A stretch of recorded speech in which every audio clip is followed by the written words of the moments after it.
الحمد للہ وکفی والصلاة والسلام علی عباده الذین اصطفی خصوصا علی افضلهم وخاتم النبیین محمد الامین وعلی آلہ وصحبہ اجمعین اما بعد فقد قال اللہ تبارک وتعالی كما ورد فی سورة الاحزاب اعوذ باللہ من الشیطان الرجیم بسم اللہ الرحمن الرحیم ما كان محمد أبا أحد من رجالكم ولكن رسول الله وخاتم النبيين وكان الله بكل شيء عليما وقال تبارك وتعالى كما ورد في سورة التوبة وسورة الفتح وسورة الصف هو الذي أرسل رسوله بالهدى ودين الحق ليظهره على الدين كله وقال جل وعلا كما ورد في سورة سبع وما أرسلناك إلا كافة للناس بشيرا ونذيرا وقال جل وعلا كما ورد في سورة الأنبياء وما أرسلناك إلا رحمة للعالمين وقال عز وجل كما ورد في سورة الأعراف قل یا ایھا الناس انی رسول اللہ الیکم جمیعا صدق اللہ العظیم رب اشرح لی صدری ویسر لی امری واحلل عقدۃ من لسانی یفقہوا قولی اللہم ربنا الہمنا رشدنا واعذنا من شرور انفسنا اللہم ارنا الحق حقا وارزقنا اتباعه وارنا الباطل باطلا وارزقنا اجتنابه آمین یا رب العالمین۔ معزز حاضرین اور محترم خواتین، آپ کے علم میں ہے کہ آج ہماری گفتگو کا عنوان اور موضوع نہایت اہم بھی ہے اور کسی قدر طوالت طلب بھی ہے۔ میں نے اس مرتبہ جو ہیڈ میں شائع ہوا ہے آج کی اس نشست کے لیے، اس میں ذیلی عنوانات جو ہے وہ معین کر دیے تاکہ آپ کے سامنے بھی یہ رہے کہ آج کن کن موضوعات پر کن کن عنوانات کے تحت گفتگو ہو رہی ہے۔ میں وہ پڑھ کر آپ کو سنا رہا ہوں۔ ختم نبوت کے دو مفہوم، نمبر دو ختم نبوت کے قانونی تقاضے، نمبر تین تکمیل نبوت کے دو مظاہر، نمبر چار ختم نبوت کے خلاف غلام احمد قادیانی کی دلیل اور اس کی نفی، اس کی تردید، نمبر پانچ تکمیل رسالت کے دو مظاہر، نمبر چھ معراج انسانیت کا مظہر اتم، نمبر سات تکمیل رسالت کا منطقی تقاضا جو ابھی پورا ہونا باقی ہے اور اس ضمن میں امت کی ذمہ داری، اور اس اعتبار سے پاکستان اس وقت فیصلہ کن دو راہ پر، اور آخری عنوان ہوگا پس کے باید کر، بس ہمیں کیا کرنا چاہیے۔ عنوانات سے بھی آپ کو اندازہ ہوا ہوگا کہ بات کافی طوالت طلب ہے۔ میں نے ان موضوعات پر علیحدہ علیحدہ گفتگویں کئی بار کی ہیں، مختلف مواقع پر کی ہیں، جمعے کے اپنے خطبات میں کی ہیں، خطابات عام میں کی ہیں، لیکن یہ کہ ایک کمپیکٹ انداز میں اس پورے موضوع کو سمو لینے کی آج جو ہمت کر رہا ہوں، کوشش کر رہا ہوں، تو اللہ تعالیٰ پر بھروسہ کرتے ہوئے کہ وہ ہمت دے اور توفیق دے کہ میں ان تمام موضوعات کو آج ایک آرگینک ہول، ایک حیاتیاتی وحدت میں سمو کر آپ کے سامنے پیش کر سکیں۔ اور یہ اسی طریقے سے ممکن ہوگا کہ نہ تو بہت زیادہ تفاصیل میں جایا جائے اور نہ ہی خطابت کا انداز اختیار کیا جائے، بلکہ سائنٹیفک انداز میں جیسے یہ عنوانات مرتب ہو گئے ہیں اسی طریقے سے اسی انداز میں ان کی وضاحت کی جائے۔ اب آئیے سب سے پہلی بات، ختم نبوت کے دو مفہوم۔ یہ دو مفہوم کیا ہیں اس کو آپ آسانی سے سمجھ سکتے ہیں۔ اردو میں بھی ہماری اپنی زبان میں بھی ختم کے دو مفہوم ہیں۔ مثلا پیسے ختم ہو گئے، پہلے پیسے تھے اب نہیں رہے، کسی شے کا پہلے وجود تھا اب نہیں ہے، یا پنجابی میں کوئی کہے گانے بک گئے، پہلے تھا کچھ گندم تھی یا اور شے تھی اب نہیں۔ یہ ختم نبوت کا ایک مفہوم ہے کہ وہ نبوت جو چلی آ رہی تھی حضرت آدم علیہ السلام سے، اس لیے کہ پہلے نبی حضرت آدم تھے، وہ نبوت جو چلی آ رہی تھی وہ ختم ہو گئی، اب حضور کے بعد کوئی نبوت۔ لیکن ایک دوسرا مفہوم اس کا کیا ہے؟ آپ کو معلوم ہے اسکول کا طالب علم کہتا ہے میں نے اپنا ہوم ورک ختم کر لیا، اب اس کے معنی کیا؟ کامل کر لیا، مکمل کر لیا، پورا کر لیا، میں نے اپنا کام پورا کر لیا۔ ختم کا یہ دوسرا مفہوم ہے جس کی روح سے نبوت اور رسالت حضور پر کامل ہوئی. ذرا نوٹ کیجئے، پہلا مفہوم اپنی جگہ پر ایک واقعہ ہے، حقیقت ہے، لیکن اس میں فضیلت کی کوئی بنیاد نہیں ہے. ایک چیز چلی آ رہی تھی، آتے آتے ختم ہو گئی، چلیے واقعہ تو ہے، اس میں فضیلت کا کیا مفہوم ہوا؟ حضور کی عظمت کا کوئی پہلو سامنے نہیں آتا. بلکہ اگر آپ اس کو ٹھنڈے دل سے غور کریں، نبوت رحمت ہے، نبوت تو نوع انسانی کی ہدایت کا ایک سلسلہ ہے، تو جہاں سے وہ شروع ہوئی ہے اس کی فضیلت زیادہ ہوگی بنسبت اس کے کہ جہاں آ کر وہ ختم ہو گئی. تو نوٹ کیجئے میری بات کو دوبارہ، یہ واقعہ ہے اپنی جگہ پر، لیکن اس کے اندر فضیلت کا پہلو نہیں ہے، اس میں حضور کی عظمت کا کوئی انکشاف نہیں ہوتا. حضور کی فضیلت کا پہلو ہے تو اس میں ہے کہ نبوت آپ پر کامل ہو گئی، رسالت کی آپ پر تکمیل ہو گئی. یہی وجہ ہے کہ ہم دیکھتے ہیں قرآن مجید میں اور حدیث میں حضور کے ضمن میں خاص طور پر تکمیل، اکمال، اتمام، تتمیم یہ الفاظ بکثرت استعمال کیے. الیوم اکملت لکم دینکم، یہ اکمال کا لفظ ہے، کامل کرتے ہیں. آج کے دن ہم نے تمہارے لیے تمہارے دین کو کامل کر دیا. واتممت علیکم نعمتی، تم پر اپنی نعمت کو کامل کر دیا، مکمل کر دیا، اس کا اتمام فرما دیا. ورضیت لکم الاسلام دینا، اور اب ہمیشہ کے لیے قیامت تک کے لیے تمہارے لیے اسلام کو پسند کر لیا دین کے اعتبار سے. اسی طرح آپ کو معلوم ہے 2 مرتبہ آیا واللہ متم نورہ ولو کرہ الکافرون، اتمام، اللہ اپنے نور کا اتمام فرما کر رہے گا چاہے کافروں کو کتنا ہی ناگوار.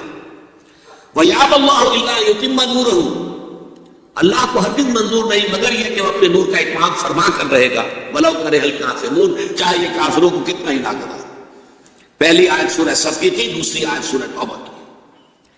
اسی طرح حدیث میں آتا ہے انما بعثت لأتمم مکارم الاخلاق، مجھے اس لیے بھیجا گیا کہ میں اخلاق کے جو بلند مقامات ہیں ان کی تکمیل کر دوں، اتمام کر دوں. تو آپ دیکھ رہے ہیں اکمال اور تکمیل، اتمام اور تکمیل، یہ الفاظ کثرت کے ساتھ محمد الرسول اللہ صلی اللہ علیہ وسلم کی نبوت و رسالت اور آپ کی بعثت کے ضمن میں آ رہے ہیں. اس میں ہے اصل فضیلت، اس میں ہے آپ کی عظمت کا انکشاف. یوں سمجھیے کہ ایسا نہیں ہے کہ ایک فصیل تھی جس کی اونچائی برابر تھی اور چلی آ رہی تھی، ایک جگہ آ کے ختم ہو گئی. یہ ختم نبوت کا پہلا مفہوم ہے. دوسرا معاملہ کیا کہ ایک چیز تدریجاً ترقی کرتے کرتے کرتے کرتے کرتے کرتے اپنے نقطۂ عروج کو پہنچی اور ختم ہو گئی. ان دونوں میں زمین آسمان کا فرق ہے. جو پہلا مفہوم ہے اس کی قانونی اہمیت بہت زیادہ ہے، اس لیے کہ اس کا نتیجہ کیا نکلتا ہے؟ حضور کے بعد اگر کسی نے دعویٰ کیا نبوت کا تو وہ کذاب، دجال، جھوٹا، کافر، اور جس کسی نے بھی اس کی تصدیق کی اس کو باندھ لیا وہ بھی دائرہ اسلام سے خارج، مرتد. یہ قانونی اہمیت ہے، قانونی اہمیت ہے. کوئی شخص مسلمان رہا یا نہیں رہا یہ تو بڑا اہم مسئلہ ہے، قانونی مسئلہ ہے. اس کی بیوی کا اسے نکاح جو ہے وہ ختم ہو گیا اگر اس نے کسی حضور کے بعد کسی نبی کی نبوت کا اقرار کر لیا یا خود اپنے نبی ہونے کا دعویٰ کیا، وہ پھر مرتد ہے، واجب القتل. یہی وجہ ہے کہ ختم نبوت کے اس مفہوم پر علماء کرام نے بڑی تفصیل سے گفتگویں کی، تقاریر کی، خطبات دیے اور تصانیف کی. مولانا سید انور شاہ کاشمیری رحمۃ اللہ علیہ کی ایک کتاب میں اس موضوع پر میرے نزدیک حرف آخر ہے، جس میں کوئی اضافہ نہیں ہو سکتا. دوسرا مفہوم چونکہ اس کی کوئی اہمیت قانونی نہیں تھی کہ حضور پر نبوت کی تکمیل ہوئی ہے، حضور پر رسالت کی تکمیل ہوئی ہے، قانونی اہمیت کوئی نہیں اس کی، لہذا اس پر کما حق توجہ نہیں ہوئی. اس پہلو کو در حقیقت نمایاں کرنا میری آج کی گفتگو کا اصل جو ہے وہ موضوع ہے، عنوان. یہی وجہ ہے کہ آپ دیکھتے ہیں کہ علماء کرام کی تقاریر میں ختم نبوت پر جب یہ گفتگو ہوگی صرف ایک آیت قرآن مجید کی ہے جو پیش کی جاتی ہے، سورہ احزاب کی آیت ما کان محمد ابا احد من رجالکم ولکن رسول اللہ وخاتم النبیین. محمد صلی اللہ علیہ وسلم ہے مسلمانوں تم میں سے کسی مرد کے باپ نہیں ہے. زید ابن حارثہ کو اگر حضور نے منہ بولا بیٹا بنا لیا تھا تو منہ بولا بیٹا کوئی حقیقت نہیں رکھتا، ورنہ آپ کسی مرد کے والد نہیں ہیں. آپ کو اللہ نے بیٹے دیے بھی ابتدا میں وہ فوراً فوت ہو گئے. آپ کے عمر کے آخری دور میں بھی حضرت ابراہیم کی ولادت ہوئی، حضرت ماریہ قبطیہ کے بطن سے وہ بھی فوت ہو گئے بچپن میں۔ تو ما کان محمد ابا احد من رجالکم ولکن رسول اللہ وخاتم النبیین، وہ تو اللہ کے رسول ہیں اور نبیوں کی مہر ہے، مہر لگ گئی، اب یہاں سے کوئی اور شے نہیں نکل سکتی، یہ بند ہو گیا راستہ، یہاں سے کسی اور نبوت کے اجرا کا سوال پیدا نہیں ہوتا۔ اور یہ آج کس کانٹیکسٹ میں آئی ہے؟ عرب میں ہمیشہ سے ڈیباٹ چلا آ رہا تھا، اور یہ ان کے سمجھیے تہذیب اور ثقافت کا ایک جزو لازم تھا۔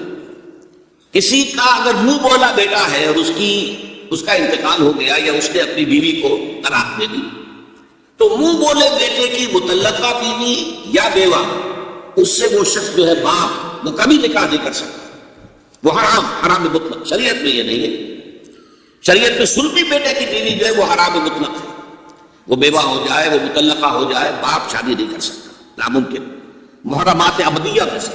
لیکن منہ بولے بیٹے کی کوئی حیثیت نہیں۔ اس رسم کو توڑنے کے لیے اگر خود حضور صلی اللہ علیہ وسلم اس پر عمل نہ کرتے تو کسی طرح بھی یہ صورت ختم نہیں ہو سکتی۔ یہی وجہ ہے کہ حضرت زینب سے جب کہ انہیں طلاق دے دی تھی، حضرت زید بن حارثہ نے، اللہ تعالیٰ نے نکاح کر دیا حضرت زینب کا حضور کے ساتھ، آسمان پر، زمین پر نکاح بعد میں ہوا ہے۔ اور یہاں فرمایا اگر اب محمد یہ کام نہ کرتے تو ان کے بعد تو کوئی نبی آنے والا ہے نہیں، لہذا اس غلط رسم کی اصلاح کی کوئی شکل نہ ہوتی اگر یہ کام نہ ہوتا کہ خود محمد رسول اللہ صلی اللہ علیہ وسلم اپنے منہ بولے بیٹے زید بن حارثہ کی مطلقہ حضرت زینب سے شادی نہ کرتے۔ یہ اس معنی میں قانونی جو مفہوم ہے ختم نبوت کا، اس کے اعتبار سے ریلیونٹ آیت ہے، اس میں کوئی شک نہیں۔ لیکن میں نے جو دوسری آیتیں پڑھی وہ ختم نبوت کے دوسرے مفہوم کے اعتبار سے، فضیلت والا مفہوم، آپ کی عظمت والا مفہوم، آج پر تکمیل ہوئی ہے رسالت کی اور نبوت کی، اس کے ضمن میں آیات پر تو گفتگو بعد میں ہوگی۔ میں یہ ختم نبوت کے دو مفاہیم جو میں نے بیان کیے ہیں ان کے اعتبار سے آپ کو بعض حدیثیں سنا دینا چاہتا ہوں۔ دیکھیے، ایک جامع ترمذی میں روایت ہے حضرت ثوبان سے رضی اللہ تعالی عنہ، حضور نے فرمایا انہ سیکون فی امتی ثلاثون کذابون کلہم یزعم انہ نبی وَأَنَا خَاتَمُ النَّبِيِّينَ لَا نَبِيَّ بَعْدِي۔ آپ نے فرمایا میری امت میں 30 افراد ایسے اٹھیں گے جو دجال ہوں گے، کذاب ہوں گے، جھوٹے ہوں گے، ان میں سے ہر شخص جو ہے یہ گمان کرتا ہوگا اپنے بارے میں کہ وہ نبی ہے، حالانکہ میں خاتم النبیین ہوں، اور خاتم النبیین کے معنی کیا؟ لا نبی بعدی، اب میرے بعد کوئی نبی نہیں ہوگا۔ اس قانونی مفہوم کو بہت ہی عمدگی کے ساتھ یہاں واضح کر دیا گیا کہ اب چاہے دجال اٹھیں گے، حضور کے اپنے زمانے میں اٹھ گئے تھے، پھر اس دور میں تو بڑی تیزی کے ساتھ، بڑی رفتار جو ہے تیز ہو گئی ہے، زمانہ آخری آ رہا ہے، تو 30 کی تعداد اب جو ہے پوری ہونی ہے۔ بہاءاللہ ایران میں اٹھا، غلام احمد قادیانی ہندوستان میں اٹھے، ابھی آپ کے یہاں ایک یوسف صاحب تھے، ان کو ویسے ہی ایک شخص نے گولی مار دی ہے سائبال جیل میں، ورنہ وہ بھی کہتے تھے میں محمد ہوں صلی اللہ علیہ وسلم، معاذ اللہ ثم معاذ اللہ ثم معاذ اللہ۔ پچھلے دنوں خبر آئی تھی کہ ملتان میں کسی نے نبوت کا دعویٰ کر دیا، وہ گرفتار کیا گیا، اس کو مقدمہ چل رہا ہے۔ تو یہاں حضور نے فرما دیا کہ 30 ہوں گے ایسے افراد میری امت میں سے کہ جو دعویٰ کریں گے وہ جھوٹے ہوں گے، کذابون، اور جو دعویٰ کریں گے نبوت کا، حالانکہ میں خاتم النبیین ہوں اور میرے بعد کوئی نبی نہیں۔ دوسری حدیث ہے، یہ حضرت ابو ہریرہ سے رضی اللہ تعالیٰ عنہ، اور یہ سنن ابی داؤد میں، لا تقوم الساعۃ، حضور نے فرمایا قیامت قائم نہیں ہوگی حتی یخرج 30 دجالون، جب تک کہ 30 دجال ظاہر نہ ہو جائے، کلہم یزعم انہ رسول اللہ، جن میں سے ہر شخص یہ کہے گا اور سمجھے گا کہ میں اللہ کا رسول ہوں۔ یہ دو حدیثیں ہیں لا نبی بعدی کے مفہوم کے اندر، قانونی مفہوم جو ختم نبوت کا یہ مفہوم ہے کہ آپ کے بعد کوئی نبی نہیں۔ دوسری حدیث سنیے، اس میں تکمیل نبوت کا تصور آ رہا ہے، بڑی پیاری حدیث ہے، حضرت ابو ہریرہ رضی اللہ تعالیٰ عنہ سے مروی ہے، اور اس حدیث کی سند بہت قوی ہے، متفق علیہ، بخاری اور مسلم دونوں میں۔ حضور فرماتے ہیں مثلی و مثل الانبیاء، میری اور سابقہ انبیاء کی مثال ایسے ہے کہ مثل قصر، ایک ایسا محل کسی ہے، احسن بنیانہ، اس کی تعمیر بہت عمدہ کی گئی، بہت شاندار قصر تعمیر کیا گیا، وَتَرَكَ مِنْهُ مَوْضِعَ لَبْنَةٍ، لیکن ایک اینٹ کی جگہ چھوڑ دی گئی، ایک جگہ پر رکھنا چھوڑ دیا گیا، وہ کمی ایک تھی کہ جو اس کے اندر باقی تھی۔ فَطَافَ بِهِ النَّظَارُ يَتَعَجَّبُونَ مِنْ حُسْنِ بُنْيَانِهِ، تو اس محل اور قصر کا طواف کرتے تھے لوگ، ارد گرد گھومتے تھے اور بہت تعجب کرتے تھے کہ کتنی شاندار عمارت ہے، کتنی عظیم عمارت ہے، کیسا عالیشان محل تعمیر کیا گیا ہے۔ الا موضع تلک اللبنہ، سوائے اس ایک اینٹ کی کمی کے جو عجیب محسوس ہوتی تھی کہ ایک اینٹ کی کمی کیوں رکھ دی گئی۔ اب حضور فرماتے ہیں فَقُلْتُ أَنَا، وہ اینٹ میں ہوں، صدقت موضع اللبنہ، میں نے اس اینٹ کے رکھنے کو پورا کر دیا ہے۔ ختم بی البنیان، میرے ذریعے سے قصر رسالت کی تکمیل ہو گئی ہے۔ وختم بی الرسل، اور میرے ذریعے سے مجھ پر رسالت کا اختتام ہو گیا۔ اب یہاں محل اور محل میں ایک کمی اور اس کمی کا آپ کے ذریعے سے پورا ہو جانا، یہ ہے تکمیل نبوت و رسالت کا معاملہ۔ تو میں نے اپنا پہلا مضمون پورا کیا، ختم نبوت کے دو مفہوم۔ اب آئیے ختم نبوت کے قانونی تقاضے۔ ختم نبوت کا وہ پہلو کہ جو شخص بھی اب حضور کے بعد کوئی نبوت کا دعویٰ کرے گا یا کیا ہے، وہ دجال، کذاب، جھوٹا، کافر، مرتد، واجب القتل، یہ اس کا قانونی تقاضا ہے۔ بدقسمتی سے صورت کیا ہوئی، عالم اسلام میں اس سے پہلے جب بھی کسی نے یہ کام کیا، جب تک مسلمانوں کی حکومتیں تھیں، انہیں قتل کر دیا گیا۔ آپ کو معلوم ہے کہ حضور کے فوراً بعد جو کھڑے ہو گئے تھے مسیلمہ کذاب اور بڑے بڑے مدعیان نبوت، ان کے خلاف جہاد کیا گیا، ان کو قتل کیا گیا، تہہ تیز کیا گیا۔ بہاؤلہ ایران میں اٹھا تو وہاں چونکہ 12 مسلمانوں کی حکومت تھی، قتل کر دیا گیا۔ اب بھی کوئی بہائی ایران میں نہیں رہ سکتا، سب وہاں سے بھاگ چکے، کوئی نہیں رہ سکتا، کوئی وہاں آئے گا تو قتل کر دیا جائے گا۔ لیکن یہاں معاملہ یہ تھا کہ انگریز کی حکومت تھی، انگریز کی حکومت میں ہر شخص کو کھلی چھوٹ تھی۔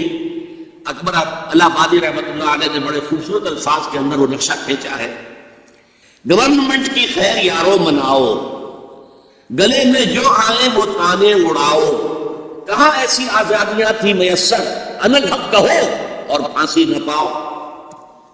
اگر اسلامی حکومت ہوتی، مسلمان حکومت ہوتی، چاہے حال معیاری اسلامی حکومت نہ بھی ہوتی، مسلمانوں کی حکومت ہوتی، تو جس نے انالحق کہا منسوخ، وہ سولی چڑھا دیا گیا نہیں، جس نے نبوت کا دعویٰ کیا وہ قتل کر دیے گئے کہ نہیں۔ انگریز کی حکومت تھی، گورنمنٹ کی خیر یارو مناؤ، گلے میں جو آئے وہ تانے اڑاؤ، خدائی کا دعویٰ کر دو، نبوت کا دعویٰ کر دو، رسالت کا دعویٰ کر دو، کوئی پوچھنے والا نہیں، کوئی پکڑنے والا نہیں، کسی داروگیر کا کوئی اندیشہ ہی نہیں۔ کہاں ایسی آزادیاں تھی میسر، انالحق کہو اور پھانسی نہ پاؤ۔ اسی زمانے میں ایک واقعہ یہ ہوا تھا، غلام احمد قادیانی نے ایک دعوتی خط لکھا کابل کے حکمران، اب میں بھول رہا ہوں کہ وہ امیر دوست محمد خان تھے یا امیر عبد الرحمن خان تھے، ان دونوں میں سے کسی کے سامنے وہ خط پہنچا۔ جیسے کہ حضور نے خطوط بھیجے تھے قیصر کو، کسریٰ کو، تو اس کو بھی شوق چلایا کہ میں بھی تو اب نبی ہوں، نبوت کا دعویٰ کر چکا ہوں، تو مجھے پڑوس کابل جو ہے افغانستان، وہاں کے بادشاہ کو دعوت دینی چاہیے کہ وہ مجھ پر ایمان لائے۔ جب وہ خط وہاں پہنچا ہے تو امیر کابل نے اسی خط پہ 2 الفاظ لکھ دیے اور واپس کر دیا۔ الفاظ کیا تھے؟ ای جا دیا، یہاں آؤ ذرا، یہاں آ کر تم دعویٰ کرو نبوت کا۔ یہ تم انگریز کی چھتری تلے بیٹھے ہوئے دعوے کر رہے ہو، انگریز کے سائے تلے جو ہے، اور انگریز جو ہے تمہیں سپورٹ کر رہا ہے، تم نے جہاد کو جو ہے ختم کر دیا، دین کے لیے حرام ہے دوستوں قتال، حرمت قتال۔ انگریز کو اور کیا چاہیے تھا؟ گلیڈسٹن نے جبکہ وہ وزیر اعظم تھا برطانیہ کا، اس نے کہا تھا اپنے پارلیمنٹ میں قرآن کو لہرا کر، جب تک یہ کتاب دنیا میں موجود ہے امن قائم نہیں ہو سکتا۔ یہ تو جہاد اور قتال کی بات کرتی، تو ان کو اور کیا چاہیے تھا کہ اگر کوئی اس قتال کو ختم کر دے، منسوخ کر دے، اور مسلمانوں میں سے جذبہ جہاد اور قتال فی سبیل اللہ کو نکال دے، تو اس سے بڑی اور کیا خدمت ہوگی۔ لیکن یہ کہ اگر تمہیں یہ دعوت دینی ہے تو ذرا یہاں آؤ، یہاں آ کے یہ دعوت دو مجھے، تاکہ تمہارے 14 طبق روشن ہو، تمہیں معلوم ہو کہ اس دعویٰ کرنے کا مطلب کیا ہے۔ لیکن ایک بات میں آپ سے عرض کر رہا ہوں، ہم پر اللہ کا بڑا کرم ہوا تھا، اس میں کوئی شک نہیں۔ اس ملک میں 1974 میں جو فیصلہ ہوا قادیانیوں کے غیر مسلم اقلیت قرار پانے کا، وہ واقعہ یہ ہے کہ بہت ہی مبارک فیصلہ تھا. اس کے لیے تحریک جو اٹھی وہ بھی بہت ہی عمدہ تھی، بہت پرامن تھی، بہت منظم تھی. مولانا سید محمد یوسف بن نوری رحمۃ اللہ علیہ اس کے قائد تھے. کوئی سیاسی لیڈر جو ہے اس میں نمایاں نہیں تھا، خالص دینی تحریک تھی. پھر اس وقت ہمارے یہاں حکمران ذوالفقار علی بھٹو، حالانکہ خالص سیکولر ذہن کا آدمی، اور قادیانیوں نے اسے سپورٹ کیا تھا 1970 کے الیکشن میں. قادیانی سمجھتے تھے وہ تو ہمارا اپنا آدمی ہے. لیکن اللہ تعالیٰ نے اس کے ہاتھوں لیکن بہترین طریقے سے، جس پر اعتراض کیا ہی نہیں جا سکتا، پارلیمنٹ کے ذریعے سے فیصلہ کر رہا. کوئی آرڈیننس نہیں تھا، کوئی حکم جو ہے، فرمان جو ہے وہ ایشو نہیں ہوا تھا، پارلیمنٹ کے ذریعے سے. اور پارلیمنٹ کی کمیٹی بنائی گئی جس میں کہ موقع دیا گیا کہ قادیانیوں کے سربراہ بھی آ جائیں، لاہوریوں کے سربراہ بھی آ جائیں. یہ دونوں سیکٹ جو ہے قادیانیت کے، پہلے قادیانی تھے، اب وہ ربوائی ہے، ربوے والے. لاہوری جیسے پہلے لاہوری تھے، آج بھی لاہوری ہے. ان دونوں کے سرکردہ لوگوں نے آ کر وہاں پر اس کمیٹی کے سامنے پیش ہو کر بیانات دیے اور کہا، کھل کر کہا. ناصر احمد اس وقت جو ہے خلیفہ تھا ان کا، مرزا طاہر احمد کا غالباً بڑا بھائی مرزا ناصر احمد. انہوں نے کہا ہم نبی مانتے ہیں، غلام احمد قادیانی کو ہم نبی مانتے ہیں، ڈنکے کے چوٹ. لہذا اس کے بعد پارلیمنٹ نے فیصلہ کیا یہ غیر مسلم ہے، اور صحیح فیصلہ کیا. لیکن یہ فیصلہ ادھورا ہے. یہ بات آج میں پہلی مرتبہ کہہ رہا ہوں، اسے نوٹ کر دیجیے. قادیانیت کے فتنے کو کوئی گزند نہیں پہنچا ہے ان کے غیر مسلم قرار دیے جانے سے. وہ فتنہ جوں کا توں پنپ رہا ہے، جوں کا توں پھیل رہا ہے، جوں کا توں وہ اپنے سرکار کی جڑیں پھیلا رہا ہے ہمارے معاشرے میں. اور ویسے یہ کہ عالمی سطح پر انہیں بڑی سرپرستی حاصل ہو گئی ہے. پوری دنیا جو ہے، مغربی دنیا، وہ ان کی سرپرستی کر رہی ہے. لیکن یہ کہ اندرون ملک بھی اس فتنے کا قلع قبا اگر ہو سکتا تھا تو صرف اس وقت جبکہ اس فیصلے کا جو قانونی اور منطقی تقاضا ہے وہ بھی پورا کیا جاتا، اور وہ یہ کہ مرتد کو قتل کی سزا دی جاتی ہے. اسلام میں مرتد کی سزا قتل ہے. وہی میں نے آپ سے عرض کیا، حضرت ابوبکر صدیق کے زمانے میں کیوں قتال کیا گیا، اور جتنے بھی لوگوں نے نبوت کے دعوے کیے انہیں کیوں قتل کیا گیا ہمیشہ اسلام کی تاریخ میں. لہذا مرتدین کی سزا، سزائے قتل جب تک نافذ نہیں ہوگی، اس فتنے کو کوئی قدم نہیں پہنچے گا. بلکہ وہ تو اپنے آپ کو مظلوم سمجھتے ہیں، مظلوم کی حیثیت سے پیش کرتے ہیں. اور ظاہر بات ہے کہ وہ سارے شعائر، چاہے آپ آرڈیننس نافذ کر لیں، لیکن ان کے جمعے کی نماز ہوتی ہے. یہ ٹھیک ہے کہ وہ مسجد کی شکل نہیں بنا سکتے، ماڈل ٹاؤن میں ایک بڑی مسجد، بڑے کوٹھی کے اندر ان کا جمعہ ہوتا ہے، ان کی عیدیں علیحدہ ہوتی ہیں. وہ سارے شاعر اسلامی کو استعمال کر رہے ہیں. اور الٹا مظلومیت جو ہے اس کا لبادہ اوڑھ لیا. جیسے دنیا میں یہودیوں نے ہولوکاسٹ کی مظلومیت کا لبادہ اپنے اوپر اوڑھا ہوا ہے. ہم جو چاہے ظلم کر لیں نوع انسانی پر، ہمیں کوئی غضب نہیں پہنچا سکتا، اس لیے کہ ہم نے اتنا بڑا ظلم سہا تھا. ہولوکاسٹ ہمارے 60 لاکھ آدمی جب انہوں نے ختم کر دیے تھے، تو اب اگر 8-10 لاکھ مار دے فلسطینی یا کوئی اور عرب یا اور مسلمان تو کون سی بڑی بات ہے. اسی طرح قادیانیوں نے مظلومیت کا لبادہ اوڑھا ہوا ہے، اور ان کو کوئی غضب نہیں پہنچا ہے جب تک کہ قتل مرتد کی سزا یہاں نافذ نہیں کی جائے. اس میں یہ ہونا چاہیے تھا کہ جس روز بھی یہ فیصلہ ہوا ڈکلیئر ہو جاتا ساتھ ہی. اب تک کے جو قادیانی ہیں آج کے اس تاریخ سے فیصلے سے پہلے وہ تو اقلیت قرار پائیں گے، انہیں قتل نہیں کیا جائے گا. لیکن اس فیصلے کے نفاذ کے بعد جو شخص بھی قادیانیت اختیار کرے گا اس پر قتل مرتد کی سزا، اس کی حد جاری کی جائے. جب تک یہ نہیں ہوگا اس فتنے کا استیصال تو بہت دور کی بات ہے، اس کو کوئی غضب میں نہیں پہنچ سکتا. اب آئیے تیسرا عنوان، تکمیل نبوت کے 2 مظاہر. حضور پر نبوت کامل ہوئی، حضور پر رسالت کامل ہوئی. اب ان کو میں علیحدہ ڈیل کر رہا ہوں، اور ذرا اس کو سمجھ لیجئے کہ ایک شخص تو فرض کیجئے ایسے تھے کہ جو نبی تھے رسول نہیں تھے. حضرت یوسف علیہ السلام نبی تھے رسول نہیں تھے. تو نبی اور رسول کا ایک فرق ہے، اس پر اگرچہ علماء کی آراء مختلف ہے کہ فرق کی بنیاد کیا ہے، کیا فرق ہے، وہ میرا اس وقت کا موضوع نہیں ہے. لیکن جو شخص نبی بھی ہے رسول بھی ہے، اس کی شخصیت میں جو دونوں چیزیں جمع ہو گئی، باہمی اس کی نسبت کیا ہے آپس میں. دیکھیے، نبوت ہے اللہ سے لینے والا پہلو، اللہ سے ریسیو کرنا، وحی حاصل کرنا، وحی کو وصول کرنا، یہ نبوت ہے. رسالت ہے پہنچانا، لوگوں تک پہنچا دینا، عوام تک اس کا حق ادا کر دینا، ابلاغ اور تبلیغ کا. تو ایک پہلو یہ ہے، دوسرا پہلو یہ ہے، وہ نبوت ہے، وہ کھڑکی جو ہے وہی کی وہاں سے وہی آ رہی ہے اور اس کو ریسیو کر رہا ہے نبی علیہ الصلوۃ والسلام۔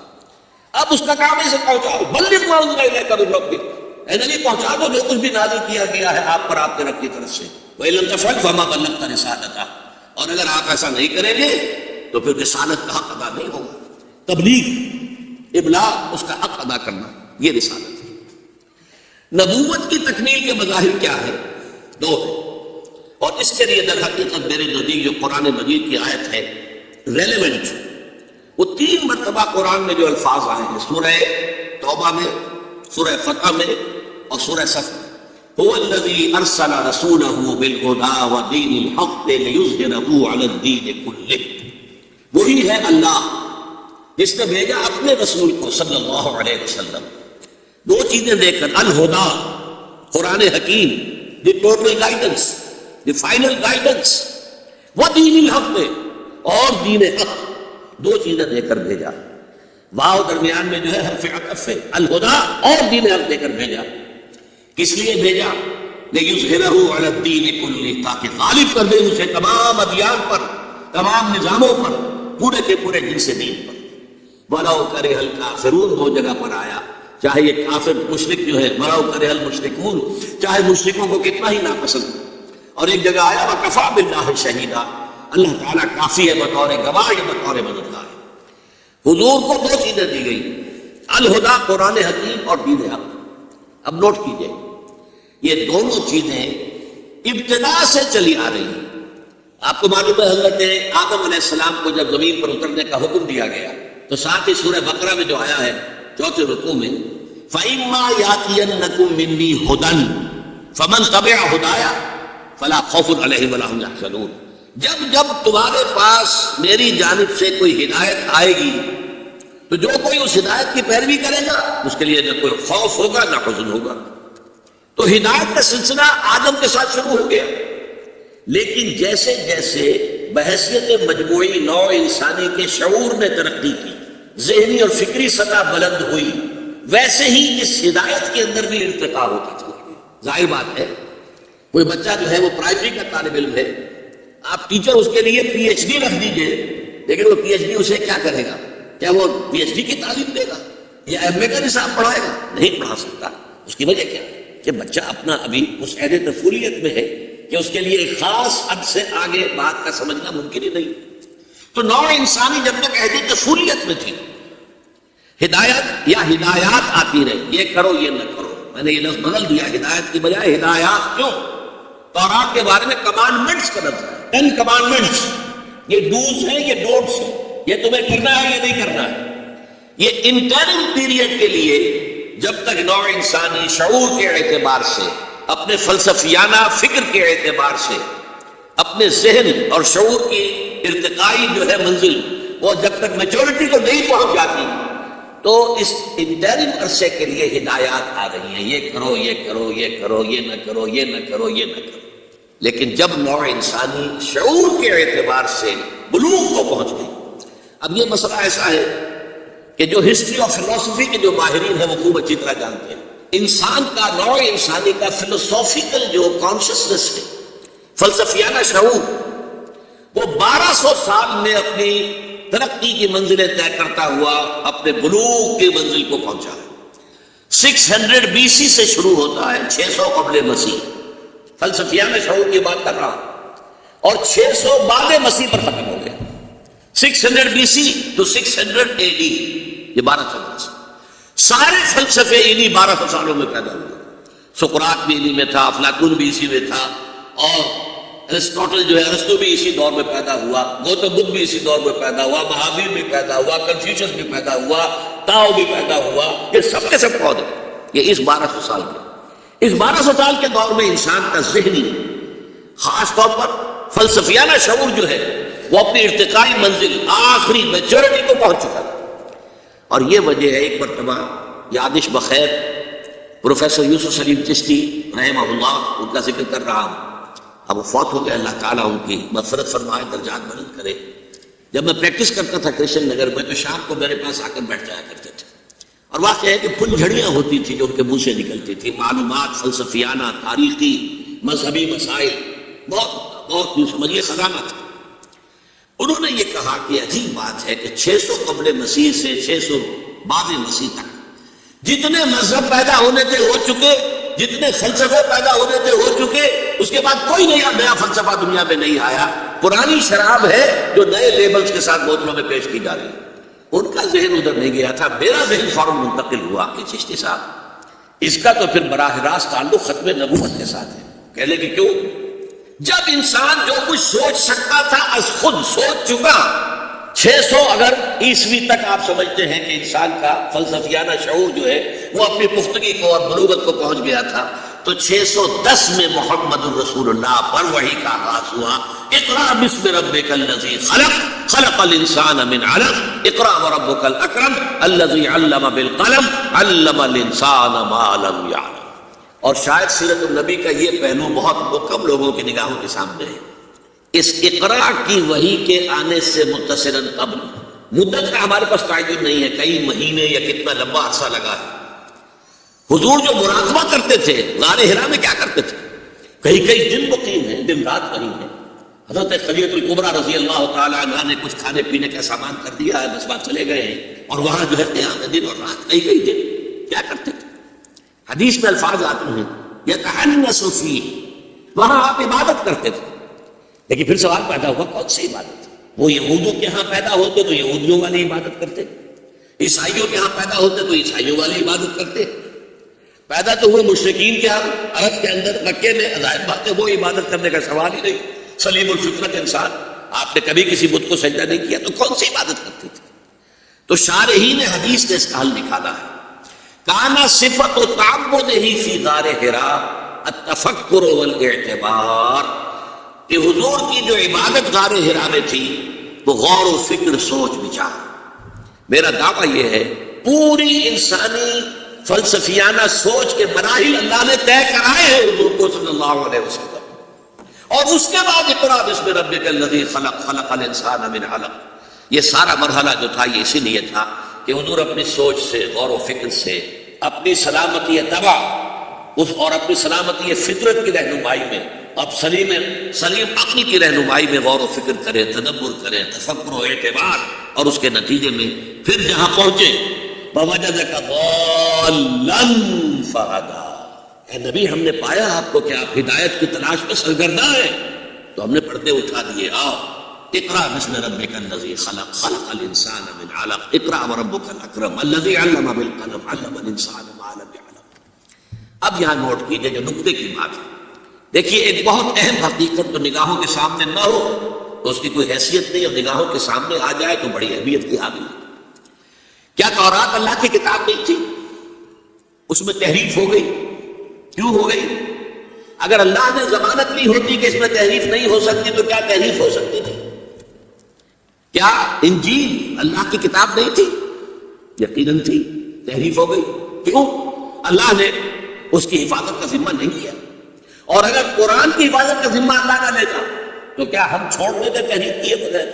غور کر لیجیے، خود بدلتے نہیں قرآن کو بدل دیتے ہیں۔ ہوئے کس درجہ فقیہان حرم بے توفیق، قرآن کے ترجمے میں تحریفیں ہوئی ہیں، قرآن کی تفسیروں میں تحریفیں ہوئی ہیں، ہاں ایک متن قرآن ہے اس میں تحریف نہیں ہو سکتی، کیوں؟ انا نحن نزلنا الذکر وانا لہ لحافظون، ہم نے ہی اس ذکر کو نازل کیا ہے اور ہم ہی اس کے محافظ ہیں۔ یہ سوال یہ ہے کہ انا نحن نزلنا الذکر جو ہے یہ تو تورات کو بھی کور کرتا ہے، یہ انجیل کو بھی کور کرتا ہے، زبور کو بھی کور کرتا ہے، اللہ ہی نے نازل کی تورات، اللہ نے نازل کی۔ اور خاص طور پر سورہ مائدہ کے 7ویں رکوع میں انا انزلنا التوراۃ فیہا ھدی ونور، ہم نے اتاری تھی تورات، اس میں ہدایت بھی تھی، نور بھی تھا۔ پھر انجیل کے بارے میں فیہا ھدی ونور، اس انجیل میں بھی ہدایت بھی تھی، نور بھی تھا۔ غور طلب بات کیا ہے؟ کیا وجہ ہے کہ اللہ نے ان کی حفاظت کا ذمہ نہیں لیا، قرآن کی حفاظت کا ذمہ لیا؟ بلکہ میں ذرا اور ایک لطیف انداز میں اس کو آپ کے ذہن کی گہرائیوں تک لے جانے کے لیے عرض کروں گا۔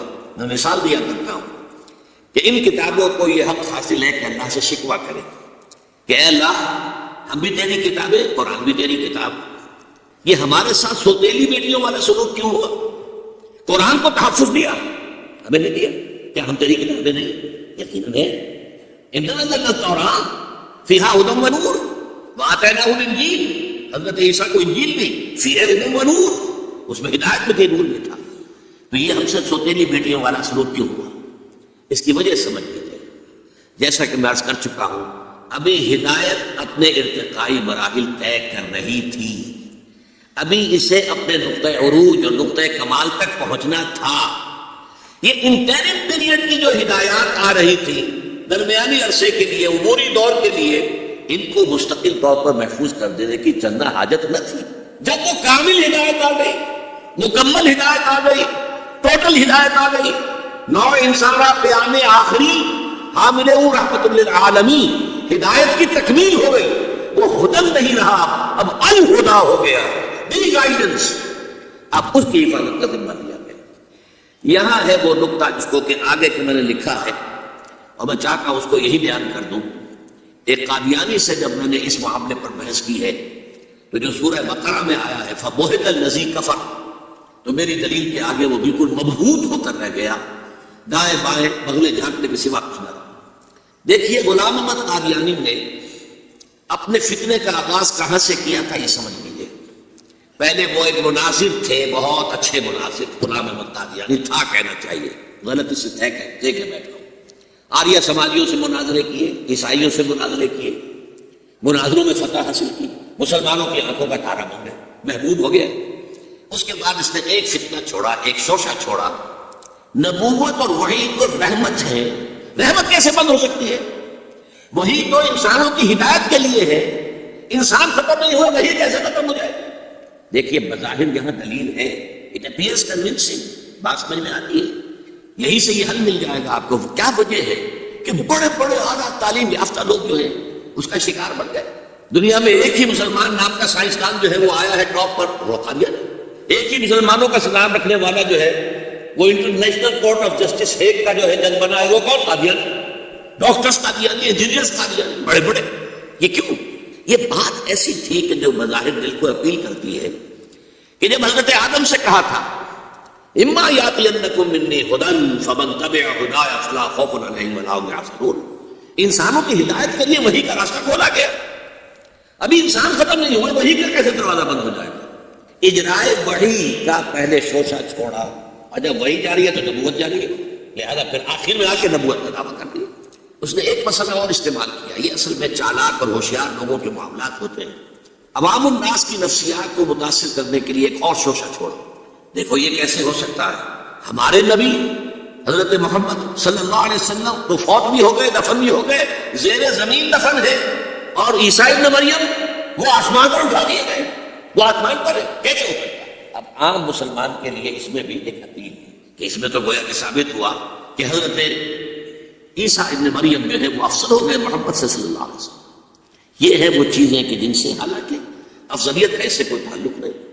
اصحاب کہف اگر 300 برس تک سوتے رہے تو اس میں کون سی افضلیت ہو گئی؟ کوئی افضلیت کا سوال نہیں. اس اعتبار سے حضرت عزیر کو اگر 100 برس تک مردہ رکھ کر اللہ نے دوبارہ زندہ کر دیا، کون سی افضلیت اس میں ہو جائے گی؟ اللہ کی قدرت ہے، اللہ کر سکتا ہے. لیکن عام آدمی کو اپیل کرنے والی باتیں ہیں، لہٰذا اس نے شوشہ چھوڑا کہ نہیں یہ غلط ہے، یہ مولویوں کے ڈھکوسلے ہیں، یہ قرآن مجید میں صراحت کے ساتھ نہیں ہے، یہ حدیثوں کے اندر ہے، حدیثوں کے بارے میں جو ہے وہ ہم اطمینان نہیں کر سکتے کہ حضرت مسیح جو ہے وہ سولی نہیں چڑھائے گئے. وہ سولی چڑھائے گئے، وہ فوت نہیں ہوئے، البتہ زخمی ہو کر وہاں سے اتار لیے گئے تھے. پھر ان کا علاج معالجہ ہو گیا، پھر وہ علاقہ چھوڑ کر کشمیر میں آ گئے، یہاں آ کر اوپر ان کا انتقال ہو گیا، یہاں دفن ہوئے، یہاں کشمیر میں ان کی قبر بھی موجود ہے. یہ دو ایشو ہیں جو اس شخص نے اٹھائے، اور اس سے عوام الناس جو ہیں جن کے اندر کے علم کی پختگی نہیں ہوتی، یا جذباتی طور پر آپ انہیں متاثر کر سکتے ہیں، یا جیسا کہ میں نے پہلی بات کہی تھی اس میں تو یقیناً ایک وزن کی بات نظر آتی ہے کہ یہ رحمت ہے، وہی رحمت ہے، نبوت رحمت ہے. اللہ کی رحمت بند ہو جائے کیسے؟ اب اس کا جواب ہے یہاں. میں نے اس قادیانی سے کہا کہ مجھے یہ بتاؤ کہ کیا تم یہ مانتے ہو کہ اللہ کی ہدایت قرآن میں کامل ہو گئی؟ تو نے کہا ہاں مانتے ہیں، ہدایت کامل ہو گئی. میں نے کہا کیا تم یہ مانتے ہو کہ قرآن محفوظ ہے، اس میں تحریف نہیں ہوئی؟ یہاں مانتے ہیں قرآن محفوظ ہے، اس میں تحریف نہیں ہوئی. پھر میں نے کہا مجھے منطقی وجہ بتاؤ، پھر اس وحی کی کھڑکی کو کھلے رکھنے کا فائدہ کیا؟ وہاں سے جو آنا تھا جو مکمل ہو گیا قرآن. ہاں قرآن میں اگر تحریف ہو جاتی، اس کی حفاظت کا ذمہ نہ لیا گیا ہوتا تو کسی نبی کی ضرورت تھی کہ جو آج اس کی تصحیح کرتا کہ یہ بات یوں نہیں یوں تھی، یہ غلطی کر دی گئی ہے، ورنہ حقیقت یوں تھی. منطقی اعتبار سے ایک حاجت، ایک جواز پیدا ہوتا ہے اس وحی کے جاری رہنے کا اور نبوت کے جاری رہنے کا، بشرطے کہ ان دو باتوں میں سے کسی ایک کو مانو. یا تو یہ کہو کہ ہدایت قرآن میں مکمل نہیں ہوئی، اور یا کہو ہو تو نہیں تھی لیکن قرآن جو ہے گم ہو گیا، قرآن کے اندر تحریف ہو گئی، وہ اصل قرآن نہیں ہے. یہ دونوں باتیں نہیں مانتے تو مجھے بتاؤ عقلی اعتبار سے، منطقی اعتبار سے کہاں کوئی جواز پیدا ہوتا ہے اس کھڑکی کو کھلے رکھتے. فَبُهِتَ الَّذِي كَفَرَ، جیسا کہ میں نے پہلے آپ کو بتایا بالکل مبہوت ہو گیا کہ واقعتاً آپ کی دلیل بہت مضبوط ہے. تو یہ پہلی بات ہوئی. پہلا مظہر نبوت کی تکمیل کا کیا ہے کہ وہ ہدایت، فلسفیانہ ہدایت، ایمان کی ہدایت، فکری اور نظری ہدایت جو اللہ تعالیٰ نے انسانوں کو دینی تھی وہ قرآن میں مکمل ہو گئی. دوسرے دین حق دیا گیا، اور دین حق کی بھی تکمیل ہوئی ہے محمد رسول اللہ صلی اللہ علیہ وسلم. اس کی آیت تو میں پہلے آپ کو سنا چکا ہوں. الیوم اکملت لکم دینکم واتممت علیکم نعمتی ورضیت لکم الاسلام دینا. لیکن اس کے بھی پس منظر کو سمجھ لیجئے.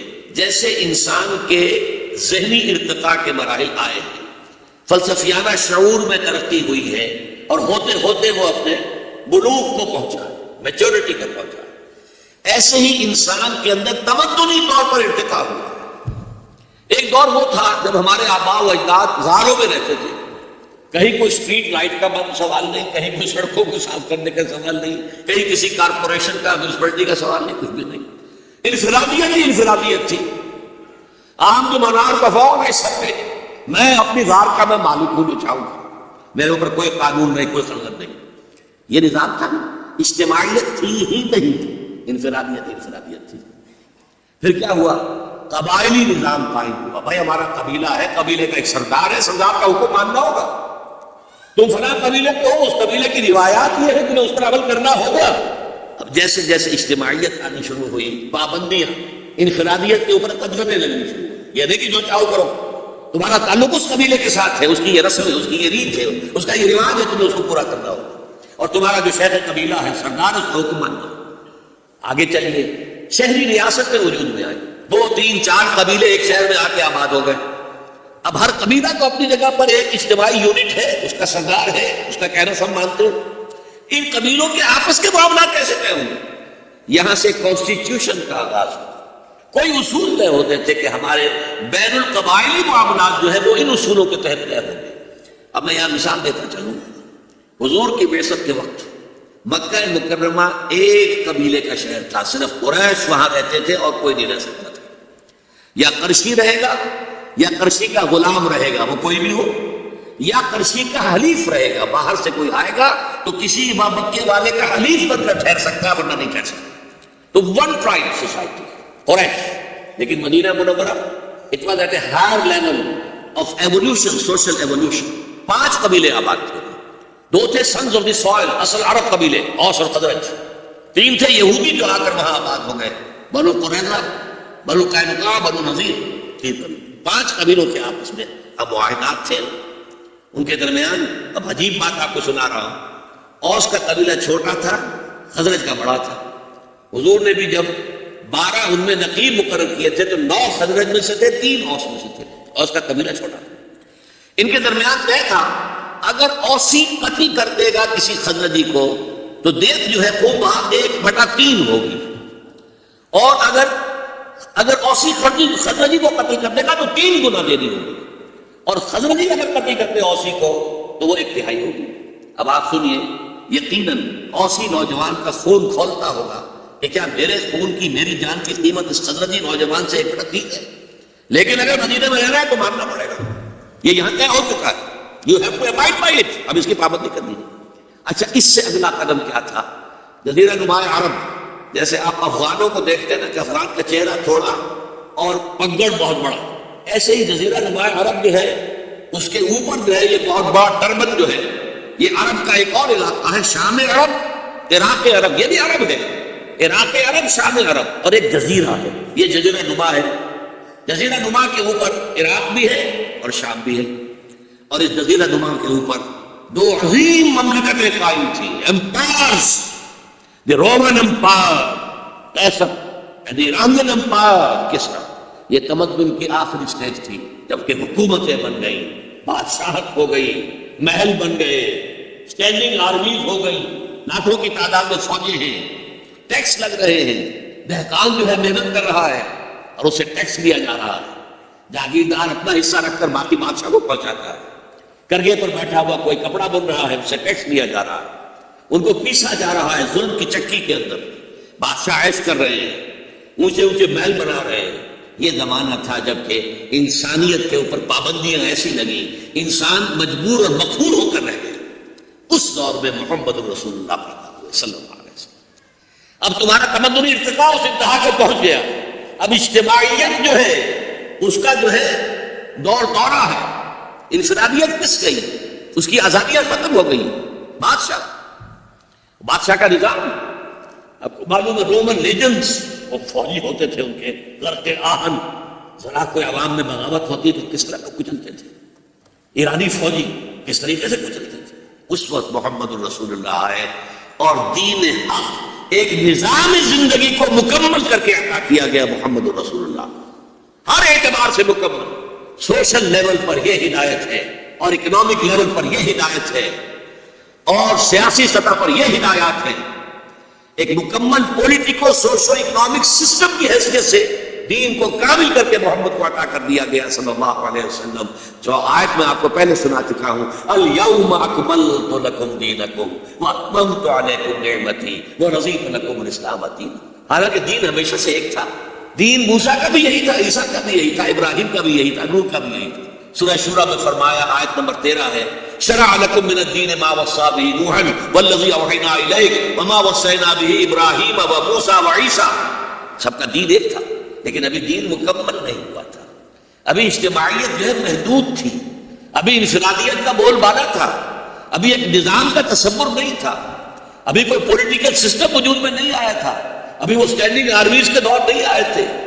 وہ دور جب آ گیا تو ایک just social order, politico socio economic system based on fair play and justice, وہ ہے جو اسلام کی شکل میں دین حق کی تکمیل کر کے محمد رسول اللہ کو عطا کیا گیا صلی اللہ علیہ وسلم. فدا ہو آباؤنا و امہاتنا الیوم اکملت لکم دینکم واتممت علیکم نعمتی ورضیت لکم الاسلام دینا.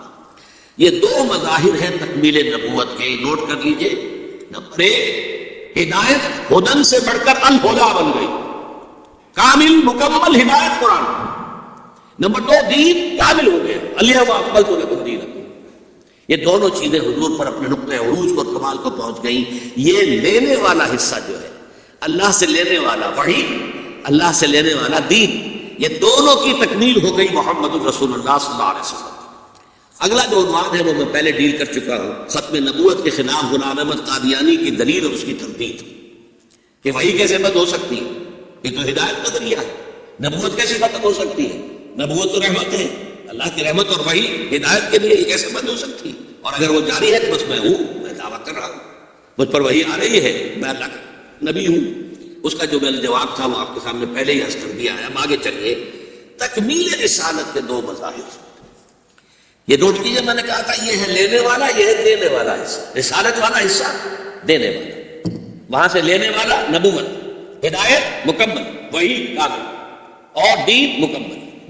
اب دینے والے حصے کے بارے میں فرمایا لِيُظْهِرَهُ عَلَى الدِّينِ كُلِّهِ، تاکہ غالب کر دے اسے کل کے کل دین پر، پورے نظام زندگی پر. یہ رسالت کی تکمیل ہے بئی معنی کہ ایک درجہ ہے رسالت کا تبلیغ. بہت سے نبی تبلیغ کرتے ہوئے ہی ان کی پوری زندگی گزر گئی، کہیں کوئی نظام قائم ہوا ہی نہیں. نظام تو صرف محمد عربی کے ہاتھ میں اور آپ کے دست مبارک سے قائم ہوا ہے. حضرت ابراہیم کے ہاتھوں میں نہیں ہوا، حضرت عیسیٰ کے ہاتھ میں نہیں ہوا، حضرت موسیٰ کے ہاتھ میں نہیں ہوا. لیکن یہ کہ تبلیغ حق ادا کر دیا، انہوں نے بات کو پہنچانے کا حق ادا کر دیا. لیکن ایک ہے اتمام حجت. دین حق کے ضمن میں اتمام حجت کیا ہے؟ دین کو قائم کر کے اس کی عملی شکل دنیا کے سامنے پیش کر. ورنہ کتاب میں بہت اچھی باتیں لکھی جا سکتی ہیں، یہ یوں ہونا چاہیے، یہ ایسا ہونا چاہیے، یہ یوں ہونا چاہیے، اس کا یہ اصول ہونا چاہیے. بہت اعلیٰ، آپ اپنے دماغ سے کام لیجئے، اعلیٰ سے اعلیٰ باتیں لکھیں.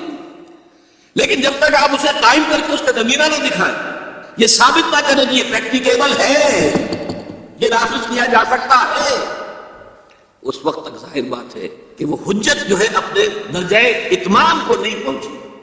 ایک یہ بھی ہے کہ آپ کہیں کہ یہ کام ایسے کرنا ہے، اس طرح کرنا ہے، اس طرح کرنا ہے، ایک یہ کہ آپ کر کے دکھا دیں، فرق ہے کہ نہیں؟ لِيُظْهِرَهُ عَلَى الدِّينِ كُلِّهِ، تاکہ غالب کرے اسے پورے کے پورے دین پر۔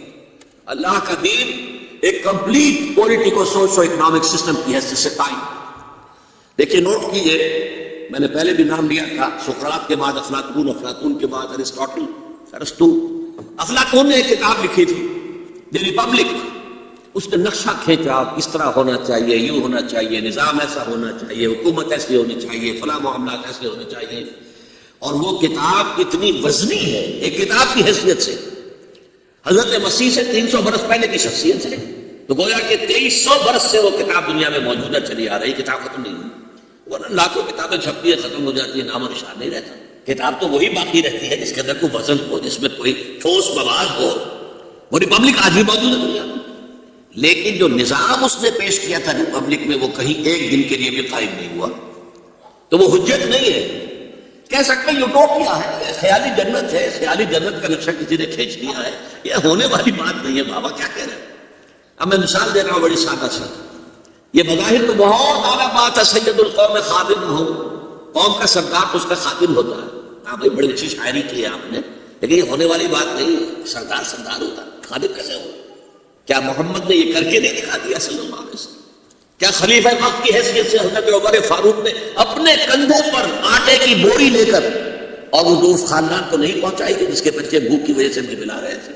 لاکھوں مربع میل کے اوپر ان کا حکم چل رہا ہے، اور اپنے کندھے پر غلام نے کہا بھی کہ حضرت حضور یہ میں حاضر ہوں، میں لے لیتا ہوں، نہیں قیامت کے دن تم میرا بوجھ نہیں اٹھا سکتے۔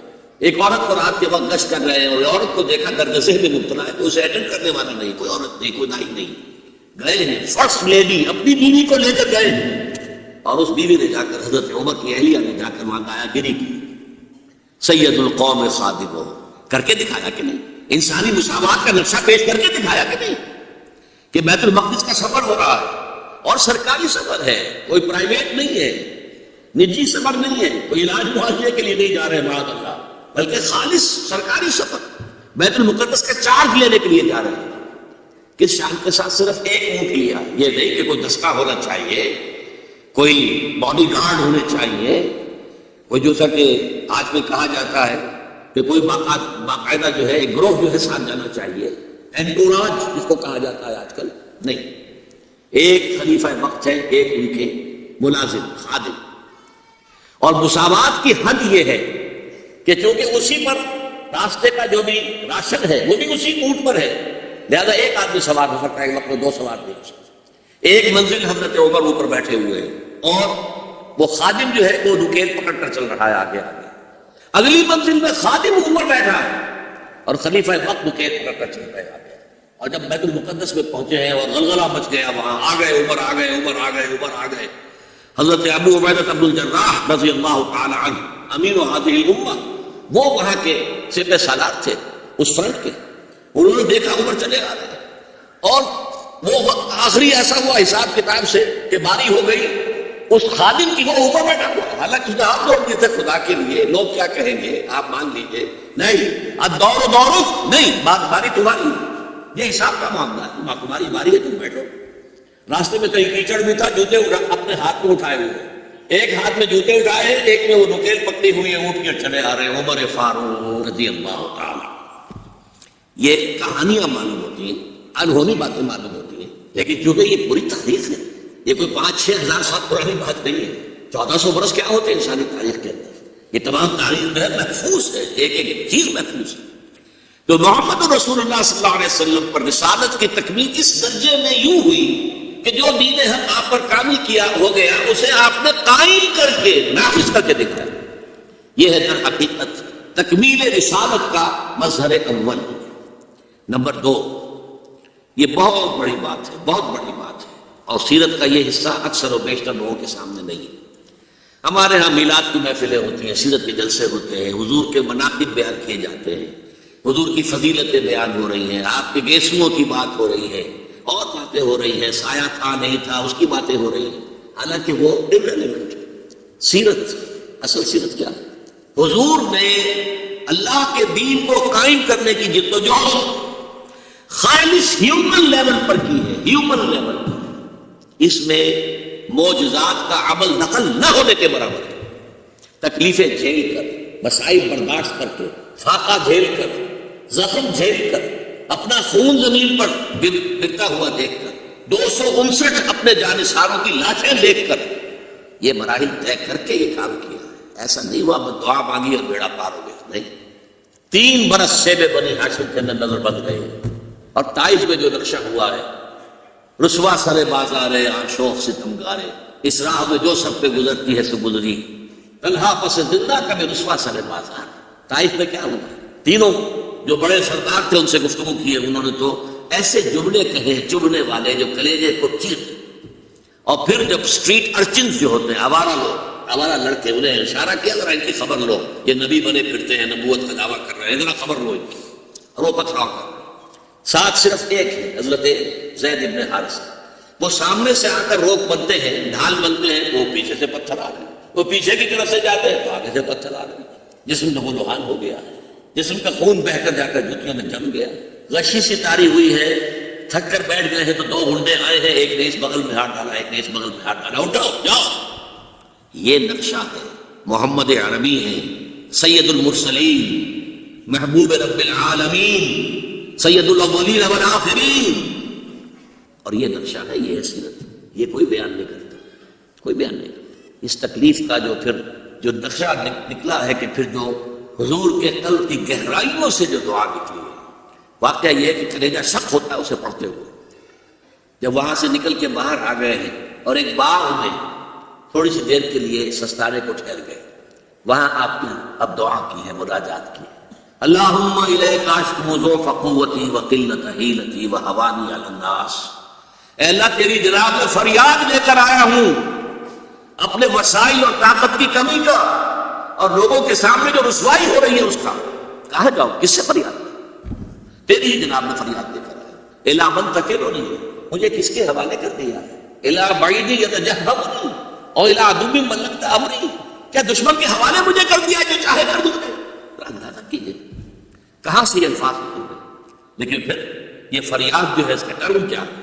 ان لم یکن علی غضب فلا ابالی، پروردگار اگر تو ناراض نہیں ہے تو مجھے کوئی پرواہ نہیں، سر تسلیم خم ہے جو مزاج یار۔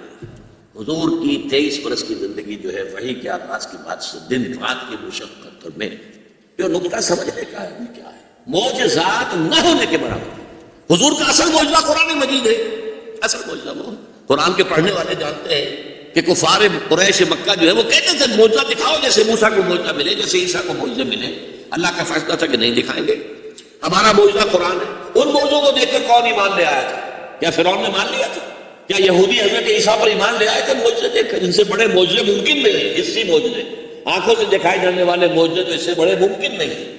مردے سے کہا جائے تم بے اللہ وہ کھڑا ہو جائے، چلنا شروع کر دے، مردہ قبر سے نکل آئے، یا یہ کہ گارے سے ایک پرندے کی شکل بنائی، پھونک ماری اور وہ الٹا وہ پرندہ ہو گیا۔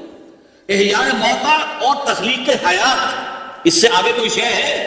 باقی یہ کہ جو بادر ذات اندھا تھا، ہاتھ پھیرا اور اس کی بینائی آ گئی، یہ تو چھوٹی چیزیں ہیں۔ مردہ کو زندہ کر دیا، اور کیا چاہیے آپ کو؟ تو کیا ایمان لے آئے؟ لوگوں نے کہا جادوگر ہے اور جادو کفر ہے، لہذا کافر ہو گیا، مرتد ہو گیا، واجب القتل، سولی چڑھا دو اس کو۔ تو اللہ تعالیٰ نے محبت کے بارے میں طے کیا کہ وہ معجزے نہیں دکھائے جائیں گے۔ ہدایت کا تعلیم کوئی ہے تو قرآن موجود ہے، معجزہ ہے سب سے بڑا، اور ہدایت کا تعلیم نہیں ہے تو بڑے سے بڑا معجزہ دکھا دو، ایمان تو نہیں لاتے۔ لیکن اس میں خاص طور پر نوٹ کیجئے، جب بنی اسرائیل کو بھوک لگی تھی اور کھانے کو کچھ نہیں تھا تو من و سلوہ نازل ہوئے تھے کہ نہیں؟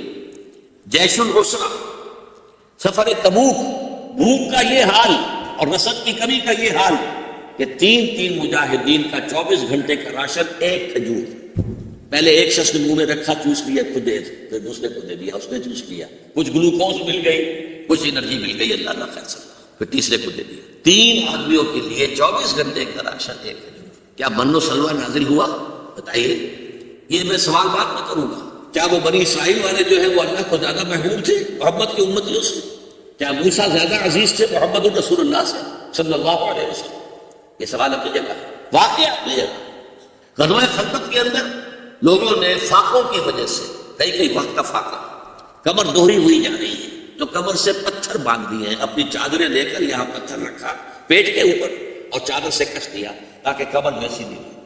پھر حضور سے آ کر فریاد کی کہ حضور اب یہ فاقہ کشی ناقابل برداشت ہو رہی ہے، دیکھیے ہم نے یہ پتھر باندھے ہوئے۔ حضور اپنا کرتا مبارک اٹھا کر دکھاتے ہیں، وہ 2 پتھر بندھے ہوئے۔ یہ ساری باتیں ہماری سیرت کے جلسے ہوتے ہیں تو اس کا موضوع کیا ہوتا ہے؟ حسن یوسف دم عیسیٰ ید بیضاء داری آنچ خوبہ ہم دارم تو طلحہ داری۔ اے محمد صلی اللہ علیہ وسلم، آپ کو جو تمام انبیاء کو جو خوبیاں دی گئی وہ ساری آپ کو دے دی گئی۔ یوسف علیہ السلام بہت حسین تھے، ان سے بڑھ کر حسن محمد کو عطا کر دیا گیا صلی اللہ علیہ وسلم۔ دم عیسیٰ ید بیضاء، یہ ساری چیزیں ہیں محمد آپ کو عطا کی گئی۔ حسن یوسف دم عیسیٰ ید بیضاء داری آنچ خوباں ہم دارن تو طلحہ داری۔ لیکن میں یہ کہا کرتا ہوں کہ حضور کی یہ حدیث کوئی نہیں سنائے گا آپ کو، تمام نبیوں پر جو تکلیفیں آئی ہیں میں نے تنہا وہ ساری جھیلی۔ یہ حدیث نبی۔ بہرحال اس پوری بحث کا نتیجہ کیا ہے کہ یہ معجزوں سے نہیں ہوا ہے، یہ دعاؤں سے نہیں ہوا ہے، دعائیں بھی ہوئی ہیں کوئی شک نہیں، اللہ کی مدد بھی آئی ہے، غزوہ بدر میں آئی ہے مدد، اور مدد کا رات دروازہ آج بھی بند نہیں۔ چمن کے مالی اگر بنانے موافق اپنا شعار اب بھی چمن میں آ سکتی ہے، پلٹ کر چمن سے روٹھی بہار اب۔ فضائے بدر پیدا کر فرشتے تیری نصرت کو اتر سکتے ہیں گردوں سے قطار اندر قطار اب بھی۔ مدد تو اب بھی آئی، معجزہ جو ہے وہ صرف نبیوں کے لیے ہوتا تھا، حضور کے لیے بعض معجزے ہیں، بعض مواقع پر تھوڑا سا کھانا جو ہے بہت سے لوگوں کے لیے کفایت کر گیا، یہ ایسی چیزیں ہوئی، کرامات کی نوعیت کی چیزیں ہوئی ہیں۔ لیکن یہ ہے کہ جس طرح کا ہم وہاں دیکھتے ہیں دھوپ پریشان کر رہی ہے تو ساتھ کے ساتھ بادل چل رہا ہے، ابر چل رہا ہے، ظللنا علیکم الغمام وانزلنا علیکم المن والسلوى، یہ بنی اسرائیل کے لیے ہوا ہے۔ 6 لاکھ کا قافلہ، 6 لاکھ تھے بنی اسرائیل جو مصر سے نکلے تھے، 600,000، اور یہ قافلہ جب چلتا تھا کتنا بڑا ایریا ہوتا ہوگا، اور اس کے اوپر وہ صاحبان کی طرح جو ہے مسلسل وہ ابر ساتھ کے ساتھ جا رہا ہے۔ یہاں تو نہیں ہوا، یہاں جو کچھ ہوا ہے میرے الفاظ نوٹ کیجئے، زمین پر قدم بقدم چل کر ہوا ہے، آج انسانی سطح پر ہوا ہے، محنت سے ہوا ہے، مشقت سے ہوا ہے، تکلیفیں جھیل کر ہوا ہے، مصائب برداشت کر کے ہوا ہے، آزمائشوں میں سے گزر کر ہوا ہے، امتحانات میں سے گزر کر ہوا ہے۔ حضور کا اپنا خون 2 مرتبہ گرا ہے۔ ویسے تو یہ کہ حضور صلی اللہ علیہ وسلم کی تو اپنی خواہش کی تھی، لَوَدِدْتُ أَنْ أُقْتَلَ فِي سَبِيلِ اللَّهِ ثُمَّ أُحْيَا ثُمَّ أُقْتَلَ ثُمَّ أُحْيَا ثُمَّ أُقْتَلَ، میری بڑی خواہش ہے میں اللہ کی راہ میں قتل ہو جاؤں، پھر زندہ کیا جاؤں، پھر قتل کیا جاؤں، پھر زندہ کیا جاؤں، پھر قتل کیا جاؤں۔ لیکن اللہ کے رسول قتل نہیں ہو سکتے، یہ میں نے احساس کیا تھا، رسول اور نبی میں فرق ہے۔ ایک فرق یہ نوٹ کر لیجئے، نبی قتل ہو سکتا ہے، یحییٰ علیہ السلام صرف نبی تھے، قتل ہو گئے۔ عیسیٰ علیہ السلام صرف نبی نہیں تھے، رسول تھے، رسولا الی بنی اسرائیل، وہ قتل نہیں ہو سکتے تھے، وہ سولی نہیں چڑھائے جا سکتے تھے، انہیں زندہ آسمان پر اٹھایا گیا اور وہ دوبارہ آئیں گے۔ بہرحال یہ ہے میرے نزدیک تکمیل رسالت کا بھی دوسرا حصہ، اور اس کے لیے میں نے ایک عنوان اور قائم کیا ہے، معراج انسانیت کا مظہر اتم۔ کیوں؟ دیکھیے اللہ نے انسان کو پیدا کیا، آدم کو پیدا کیا، خلیفۃ اللہ بنایا، مسجود ملائک بنا دیا، تمام فرشتے ان کے سامنے جھکا دیے گئے۔ ایک سے زائد مقامات پر یہ الفاظ ہیں فسجد الملائکۃ کلھم اجمعون، 3 معنی، سجد الملائکۃ تمام فرشتوں نے سجدہ کیا، کلھم ان سب نے کیا، اجمعون سب نے مل کر کیا۔ لیکن اس انسان کے اندر اللہ نے کیا کیا قوتیں رکھی ہیں، اس کا صحیح مظہر جو ہے وہ شخصیت محمدی ہے صلی اللہ علیہ وسلم۔ انسانیت کی عظمت اس کو دیکھنا ہو، اس کا نمونہ دیکھنا ہو تو وہ محمد عربی صلی اللہ علیہ وسلم۔ علامہ اقبال نے ایک شعر کہا تھا غالب کے بارے میں، فکر انسان پر تیری ہستی سے یہ روشن ہوا، ہے پرے برغ تخیل کی رسائی تا کجا۔ اے غالب، تیری شخصیت کی وجہ سے انسان کی سوچ پر یہ بات کھلی کہ انسان کا تخیل جو ہے کہاں تک جا سکتا ہے۔ یہ تیرے اشعار سے معلوم ہوتا ہے کہ تخیل جو ہے انسان کا کہاں سے کہاں پہنچ سکتا ہے۔ فکر انسان پر تیری ہستی سے یہ روشن ہوا، ہے پرے مرغ تخیل کی رسائی تا کجا۔ میں کہتا ہوں کہ محمد الرسول اللہ کے ذریعے سے صلی اللہ علیہ وسلم یہ بات واضح ہوئی کہ انسان میں اللہ تعالیٰ نے کتنی طاقت رکھی، اس کا ظہور، اس کا مظہر اعظم محمد الرسول اللہ صلی اللہ علیہ وسلم معراج انسانیت۔ اگلا عنوان ہے تکمیل رسالت کا منطقی نتیجہ۔ تکمیل رسالت کا ایک مظہر یہ ہے، نوٹ کیجئے، آپ سے پہلے جتنے رسول آئے وہ صاف کسی علاقے کے لیے آئے، کسی قوم کے لیے آئے، کسی شہر کے لیے آئے، پوری نوع انسانی کے لیے کوئی رسول مبعوث نہیں ہوا۔ واحد رسول ہے اللہ کے محمد صلی اللہ علیہ وسلم، جن کی بعثت ہے پوری نوع انسانی۔ اس کو اچھی طرح سمجھ لیجیے، اس میں کچھ شک ہو سکتا ہے تھوڑا سا، کیونکہ قرآن مجید میں حضرت ہود کے بارے میں تو ہے، قوم عاد کے لیے بھیجے گئے، وَإِلَىٰ عَادٍ أَخَاهُمْ هُودًا۔ حضرت صالح قوم سمود کی طرف بھیجے گئے، وَإِلَىٰ ثَمُودَ أَخَاهُمْ صَالِحًا وَإِلَىٰ مَدْيَنَ أَخَاهُمْ شُعَيْبًا۔ ٹھیک، لیکن حضرت عیسیٰ کے بارے میں اشکال پیدا ہو سکتا ہے۔ حضرت عیسیٰ کے ماننے والے اس وقت پوری دنیا میں ہیں، ساری نسلوں کے لوگ ہیں۔ فار ایسٹ میں چلے جائیے، عیسائیت موجود ہے۔ آپ وہ جو تاریخ کہلاتا ہے بلیک کانٹیننٹ افریقہ، اس کے گھنے ترین جنگلات میں کانگو کے کاش میں پہنچ جائیے، وہاں آپ کو عیسائی مل جائے گا۔ اس میں کوئی شک نہیں کہ عیسائی مشنریز نے تبلیغ کے ضمن میں جو کارنامے کیے ہیں، جہاں جہاں پہنچایا ہے، عام انسان کا وہاں پہنچنا آسان کام نہیں ہے۔ کانگو کا کاش ہو، امیزن کا کاش ہو، کہاں نہیں پہنچی؟ آپ کے ملک میں جیکب آباد میں بیٹھے ہوئے، کتنی گرمی، شدید گرمی، جاتے ہوئے گھبراتے ہیں ابھی وہاں پر، لیکن وہاں انہوں نے اپنے مشن قائم کیے۔ تو اس سے شک ہوتا ہے کہ شاید حضرت مسیح علیہ السلام ان کی بعثت پوری نوع انسانی کی طرف ہو، لیکن اس نقطے کو سمجھ لیجئے، اور یہ عقلی اعتبار سے، منطقی اعتبار سے، اور نص کے اعتبار سے، منصوص منقول ہونے کے اعتبار سے حضرت عیسیٰ کی بعثت صرف بنی اسرائیل کے لیے تھی۔ قرآن مجید میں سورہ آل عمران میں کہا گیا رسولاً الی بنی اسرائیل، وہ رسول تھے بنی اسرائیل کی طرف۔ قرآن کی طرف سے قطعی ہو گئی۔ خود انجیل میں موجود ہے، حضرت مسیح فرماتے ہیں میں صرف اسرائیل کے گھرانے کی کھوئی ہوئی بھیڑوں کی تلاش میں آیا ہوں، انجیل میں موجود ہے۔ اس سے بھی زیادہ کلیئر بات، جب آپ نے اپنے 12 حواریین کو بھیجا ہے، جاؤ اب جو چیز تمہیں مجھ سے ملی ہے اب تقسیم کرو، لوگوں میں پہنچاؤ، تبلیغ کرو، لیکن فرما دیا تھا جینٹائلز میں تبلیغ نہیں کرنی ہے تمہیں۔ یہ گوئنز اور جینٹائل یہ اصطلاح ہے یہود کی، یہودی سمجھتے ہیں کہ پورے انسان تو صرف ہم ہیں یہودی، باقی جو انسان ہیں مختلف نسلوں کے یہ انسان نما حیوان ہیں، شکلیں ان کی انسانوں کی سی ہیں، حقیقت میں یہ حیوان ہیں۔ جینٹائلز اینڈ گوئنز یہ دو اصطلاحات ہیں ان کی، لیکن جینٹائلز کو تبلیغ کرنے سے حضرت مسیح نے روکا، یہ بھی انجیل میں موجود ہے۔ بلکہ اس میں جو الفاظ انجیل میں ہیں وہ تو میں سمجھتا ہوں کہ حضرت مسیح کے الفاظ نہیں ہو سکتے، اس میں یقیناً جو ہے کہیں کسی اور نے نمک مرچ ملا دیا ہے۔ الفاظ یہ ہے کہ کوئی شخص بھی اپنے بچوں کے حصے کی روٹی کتے کے آگے نہیں ڈالتا، یہ الفاظ جو ہے میرے نزدیک حضرت مسیح کے نہیں ہو سکتے، واللہ اعلم۔ لیکن یہ ثابت ہے قرآن سے بھی، رسول الی بنی اسرائیل، اور انجیل سے بھی کہ آپ کی بعثت تھی میں صرف اسرائیل کے گھرانے کی کھوئی ہوئی بھیڑوں کی تلاش میں آیا۔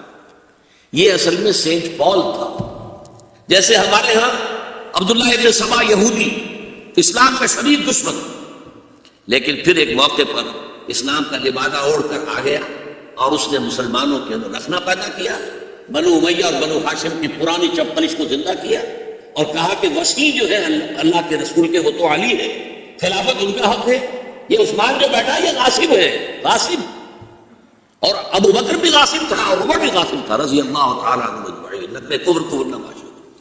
بہرحال اسی کے نتیجے میں حضرت عثمان کی شہادت ہوئی، پھر 4.5 برس تک مسلمان آپس میں لڑے، 1 لاکھ مسلمان حضرت علی رضی اللہ تعالیٰ عنہ کے عہد خلافت کے دوران 4.5 سال میں 1 لاکھ مسلمان ایک دوسرے کی تلواروں اور نیزوں سے ختم ہوئے۔ تو وہ جو سیلاب چل رہا تھا اسلام کا، تھمتا نہ تھا کسی سے سیل رواں ہمارا، جو اسلام کا ایڈوانس چل رہا تھا رائٹ اور لیفٹ دونوں طرف، وہ رک گیا انٹرنل سیبوٹاج کے نتیجے میں، ورنہ اسی وقت پوری دنیا میں بول بالا ہو چکا ہوتا اللہ کے دین کا۔ اسی طریقے سے سینٹ پال جو ہے، سینٹ اب کیونکہ سینٹ کہا جاتا ہے، میں بھی وہی لفظ استعمال کر رہا ہوں، وہ جب تک حضرت مسیح موجود رہے دنیا میں شدید ترین مخالف تھا۔ جب حضرت مسیح کو اللہ نے اٹھا لیا، اب وہ لبادہ اوڑھ کر کہ مجھے مکاشفہ ہوا ہے، مسیح سے ملاقات ہوئی ہے اور مسیح پر میں اب ایمان لے آیا ہوں، اور مسیح نے مجھے یہ حکم دیا ہے اور یہ مقام عطا کیا ہے، پھر وہ ان کا سب سے بڑا لیڈر بن گیا، اور اس نے جو تبدیلیاں کی ہیں حضرت مسیح کے دین کو ختم کر دیا۔ عبداللہ ابن سبا بھی ختم کرنے کا ہمارے دین کو، لیکن یہ دین آخری تھا، اللہ نے اس کی حفاظت کی ہے۔ لیکن اس سینٹ پال نے حضرت مسیح کے دین کو ختم کر دیا، توحید کو تثلیث سے بدل دیا. یہ سینٹ پال نے کیا ہے. حضرت مسیح کے کسی قول کے اندر جو ہے تثلیث موجود نہیں ہے. چاروں اناجیل آپ پڑھ جائیے، اناجیل اربعہ، متی کی ہو یا جون کی ہو، کوئی بھی ہو، کہیں نہیں ہے آپ کو جملہ ملے گا تثلیث کا. یہ سینٹ پال کی جو ہے ایجاد. نمبر 2، شریعت ثابت. حضرت مسیح یہ کہہ کر گئے تھے کہ جو موسیٰ کی شریعت ہے وہ تم پر بھی لاگو رہے گی، نافذ رہے گی. انہوں نے کہا نہیں، شریعت موسوی ثابت. اور نمبر 3، اس کی تبلیغ کا دائرہ جینٹائلز نے، نان جیوز کے اندر اس کا دائرہ وسیع کیا ہے.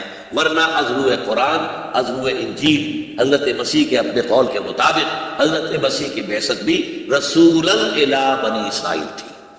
پہلے اور آخری رسول ہیں محمد صلی اللہ علیہ وسلم، جن کی بعثت ہوئی ہے پوری نوع انسانی کی. میں نے وہ آپ کو آیات شروع میں سنائی تھی. یہ مضمون قرآن مجید میں 5 مرتبہ ہے، لیکن مختلف الفاظ میں ہے. سب سے کلیئر جو ہے سورہ سبا کی آیت ہے، وَمَا أَرْسَلْنَاكَ إِلَّا كَافَّةً لِلنَّاسِ بَشِيرًا وَنَذِيرًا. اے محمد صلی اللہ علیہ وسلم، ہم نے آپ کو نہیں بھیجا ہے مگر تمام انسانوں کے لیے بشیر اور نذیر بنا کر. تمام انسان، كَافَّةً لِلنَّاسِ بَشِيرًا وَنَذِيرًا.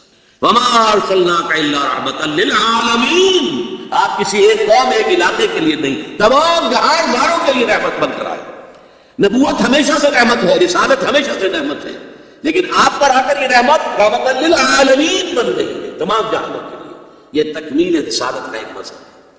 اور سورہ اعراف کی آیت میں نے آپ کو سنائی تھی، قل یا ایھا الناس، اے محمد ڈنکے کی چوٹ کہہ دو صلی اللہ علیہ وسلم، اے لوگو، اے بنی نوع آدم، انی رسول اللہ الیکم جمیعا، میں اللہ کا رسول ہوں تمہاری طرف، سب کی طرف.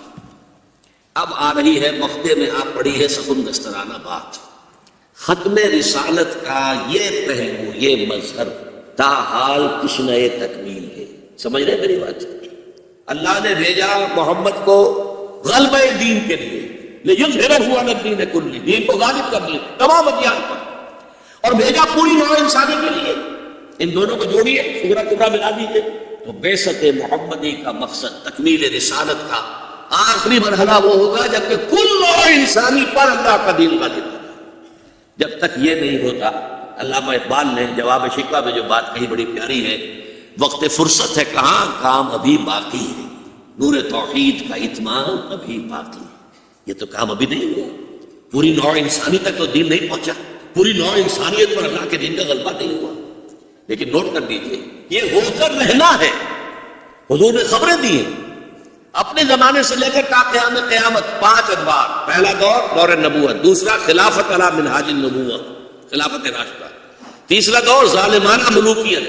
چوتھا دور غلامی والی ملوکیت. 5واں دور پھر خلافت علی منہاج النبوت. نوع انسانی اس 5ویں دور کی دہلیز تک پہنچی ہوئی ہے. یہ دور آیا چاہتا ہے، زیادہ دور نہیں ہے. پھر آپ نے خبر دی، حضرت ثوبان فرماتے ہیں، اور یہ مسلم شریف کی روایت ہے، حضور ارشاد فرماتے ہیں صلی اللہ علیہ وسلم، ان اللہ زوالی الارض، اللہ نے میرے لیے کل زمین کو لپیٹ دیا یا سکیڑ دیا. فرأیت مشارقہا و مغاربہا، تو میں نے اس کے سارے مشرق دیکھ لیے، سارے مغرب دیکھ لیے. وَإِنَّ أُمَّتِي سَيَبْلُغُ مُلْكُهَا مَا ذُوِّيَ لِي مِنْهَا، اور سن رکھو میری امت کی حکومت ان تمام علاقوں پر قائم ہو کر رہے گی جو زمین کو سکیڑ کر اور لپیٹ کر مجھے دکھا دیے گئے. کوئی شک ہے؟ کیسے ہو سکتا ہے دنیا ختم ہو جائے اور محمد پر تکمیل رسالت کا یہ مذہب پورا نہ ہو کہ کل روح ارضی پر محمد کا لایا ہوا دین، دین الحق اسی طرح غالب ہو جائے جیسے ان کے دست مبارک سے صلی اللہ علیہ وسلم وفناہ آباؤنا و امہاتنا، جیسے آپ کے دست مبارک سے جزیرہ نمائے عرب میں دین غالب ہوا. جاء الحق وزهق الباطل. تکلیفیں جھیلی، مصیبتیں جھیلی، برداشت کی، جانیں دی، قربانیاں دی. سینکڑوں صحابہ نے جانوں کا نذرانہ پیش کیا. حضرت حمزہ جیسے بھی ان میں ہیں، ایک ایک صحابی ہم جیسے لاکھوں کی جانوں سے بڑھ کر اس کی جان قیمتی ہے. حضرت حمزہ جو ہے ان کی جان کا تو کیا قیمت اندازہ لگائیں گے. یہ جانے کہیں ہے تب دین آیا، دین غالب ہوا. لیکن ہونا ہے، ورنہ محمد الرسول اللہ پر تکمیل رسالت کا تقاضا پورا نہیں ہوگا. کیسے ممکن ہے کہ دنیا ختم ہو جائے اور حضور پر تکمیل رسالت کا یہ تقاضا کہ کل روح ارضی پر آپ کا لایا ہوا دین نافذ ہو جائے اور یہ پورا نہ. ایک اور حدیث جو مقداد بن اسود سے ہے رضی اللہ تعالیٰ، اس میں حضور کے الفاظ یہ ہیں، لا يبقى على الارض بیت غبر ولا بدر الا ادخل اللہ کلمۃ الاسلام. اس روئے ارضی پر کوئی ایک گھر بھی نہیں بچے گا، نہ اینٹ گانے کا بنا ہوا، نہ ہی کمبلوں کا بنا ہوا کوئی خیمہ بچے گا جس میں اللہ کلمہ اسلام کو داخل نہ کر دے. یہ ہو کر رہے. اور اسی وقت ہے کہ واقعتاً حضور کی ختم نبوت، ختم رسالت بمانی تکمیل رسالت و تکمیل نبوت، اس کا بتمام و کمال ظہور اسی وقت ہوگا. علامہ اقبال نے نبی اکرم صلی اللہ علیہ وسلم کی احادیث کو بھی، اس کے مضامین کو بھی اپنے اشعار میں پیش کیا ہے، جیسے کہ قرآن مجید سے بے شمار اپنے اشعار کے اندر استشہاد کیا ہے. چنانچہ یہ چیزیں بھی کہ یہ دور آ کر رہے گا، آسماں ہوگا سحر کی دور سے آئینہ پوش، اور ظلمت رات کی سیما پا ہو جائے گی. پھر دلوں کو یاد آ جائے گا پیغام سجود، پھر جبیں خاک حرم سے آشنا ہو جائے گی. آنکھ جو کچھ دیکھتی ہے لب پہ آ سکتا نہیں. میں بھی حیرت ہوں کہ دنیا کیا سے کیا ہو جائے گی. شب گریزہ ہوگی آخر جلوہ خورشید سے، یہ چمن معمور ہوگا نغمہ توحید سے. کل روئے ارضی پر لا الہ الا اللہ ان الحکم الا للہ. حکومت حاکمیت کا سوائے اللہ کے کسی کو نہیں. یہ نظام جو ہے پولیٹیکو سوشو اکنامک سسٹم پوری دنیا میں قائم ہوگا. دیکھیے یہ کام پہلے جب ہوا تھا حضور کے دست مبارک سے جزیرہ نما عرب میں دین کا غلبہ ہو گیا. پھر آپ کے بعد اس کی ایکسٹینشن ہوئی، فوجیں نکلی ہے مشرق اور مغرب. مشرق میں عراق سے ہو کر ایران، پھر یہ پورا ملک جو اس زمانے کا خراسان تھا چین تک بات پہنچ گئی.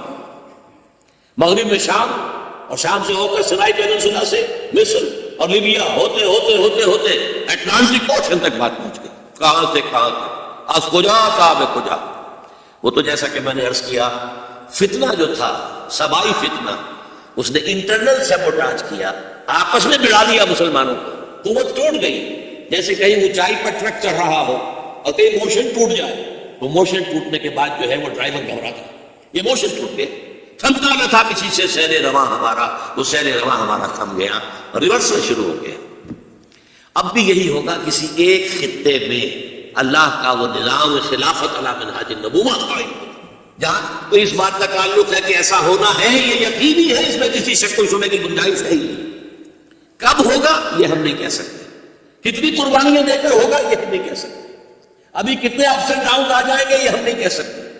اسی طریقے سے کچھ اشارات ہیں کہ یہ خطہ آپ کا، یہ پاکستان اور اس سے ملک سرزمین افغانستان، یہاں سے آغاز ہوگا. اگرچہ موجودہ حالات بڑے تباہ کن ہیں، افسوسناک ہے. ریورس گیئر لگ گیا ہے، طالبان کے بارے میں ریورس گیئر لگا، جہاد کشمیر پر ریورس گیئر لگ گیا. اب اللہ نہ کرے، لیکن یہ کہ بش صاحب نے حکم دے دیا ہے اپنے جو کارکن ہیں انہیں، سیکرٹ ایجنسی کے لوگوں کو، ایسے تیاری مکمل کر لو کہ ذرا بھی اندیشہ ہو کہ پاکستان کے جو ایٹمی صلاحیتیں ہیں ان تک جو ہے یہ فنڈامنٹلز کی رسائی ہو سکتی ہے تو فوراً قبضہ کر لیں. اس کا بھی ہو گیا. اب سود کے بارے میں جو ہماری پیش رفت ہوئی تھی اس پر بھی ریورس گیئر لگ گیا. وہ فیصلہ ابھی اناؤنس تو نہیں ہوا، لیکن معلوم ہے کہ کیا فیصلہ، کون نہیں جانتا نہیں کیا ہے. تو حالات بڑے نامساعد ہیں، ناموافق ہیں، لیکن اور بھی دور فلک ہیں ابھی آنے والے. ناز اتنا نہ کرے ہم کو ستانے والے، جو تھا نہیں ہے، جو ہے نہ ہوگا. یہی ایک حرف محرمانہ. ظاہر بات ہے کہ جو کوئی حالات بھی ہمیشہ کے لیے نہیں ہوتے، لیکن میں یقین کے ساتھ کہہ سکتا ہوں کہ انشاءاللہ العزیز اسی خطۂ ارض سے، اس لیے کہ اللہ تعالیٰ نے 400-500 سال سے اس کی تمہید کی ہے تو اللہ کرے گا. لیکن پس چبایت کر کے درجے میں کہوں گا، ہم میں سے ہر شخص کا فرق یہ ہے کہ اس کے لیے قبر کس لو. دنیا میں کیا ہوتا ہے کیا نہیں ہوتا یہ میرے اور آپ کے اختیار میں نہیں ہے. میں جو کچھ کر سکتا ہوں، آپ جو کچھ کر سکتے ہیں، جو بھی آپ کے اختیار میں، اس کے لیے آپ عند اللہ مسئول ہے، ذمہ دار. پہلی بات یہ کہ طے کریں ان صلاتی و نسکی و محیای و مماتی للہ رب العالمین، میری نماز اور میری قربانی اور میری زندگی اور موت اللہ کے لیے. اب اللہ کے لیے جینا ہے، اللہ کے لیے مرنا ہے، اللہ کے دین کو قائم کرنا ہے. سیرت النبی سے یہ سبق لینا ہے، یہ اسوہ رسول ہے. اسی لیے لقد کان لکم فی رسول اللہ اسوۃ حسنہ والی آیت کہاں آئی ہے؟ غزوہ احزاب کے ضمن میں آئی ہے، جس موقع پر حضور نے 2 پتھر باندھے ہوئے تھے اپنے پیٹ سے، وہ نقشہ دکھایا گیا ہے. لقد کان لکم فی رسول اللہ اسوۃ حسنہ. ہم کوئی تکلیف جھیلنے کو تیار نہیں، کوئی قربانی دینے کو تیار نہیں. پہلا کام یہ ہے کہ آپ اپنی معاش اور اپنی معاشرت کو حرام سے پاک کریں، کوئی سودی لین دین ختم کریں. پردہ نہیں ہے گھر میں، پردہ نافذ کرو، شریعت کے احکام ہے۔ کوئی ہمارے ہاں قانون نہیں بنا ہے آج تک جس نے پردے کو ممنوع قرار دیا، اگر چھوڑا ہے تو ہم نے خود چھوڑا، ذمہ دار ہم ہیں۔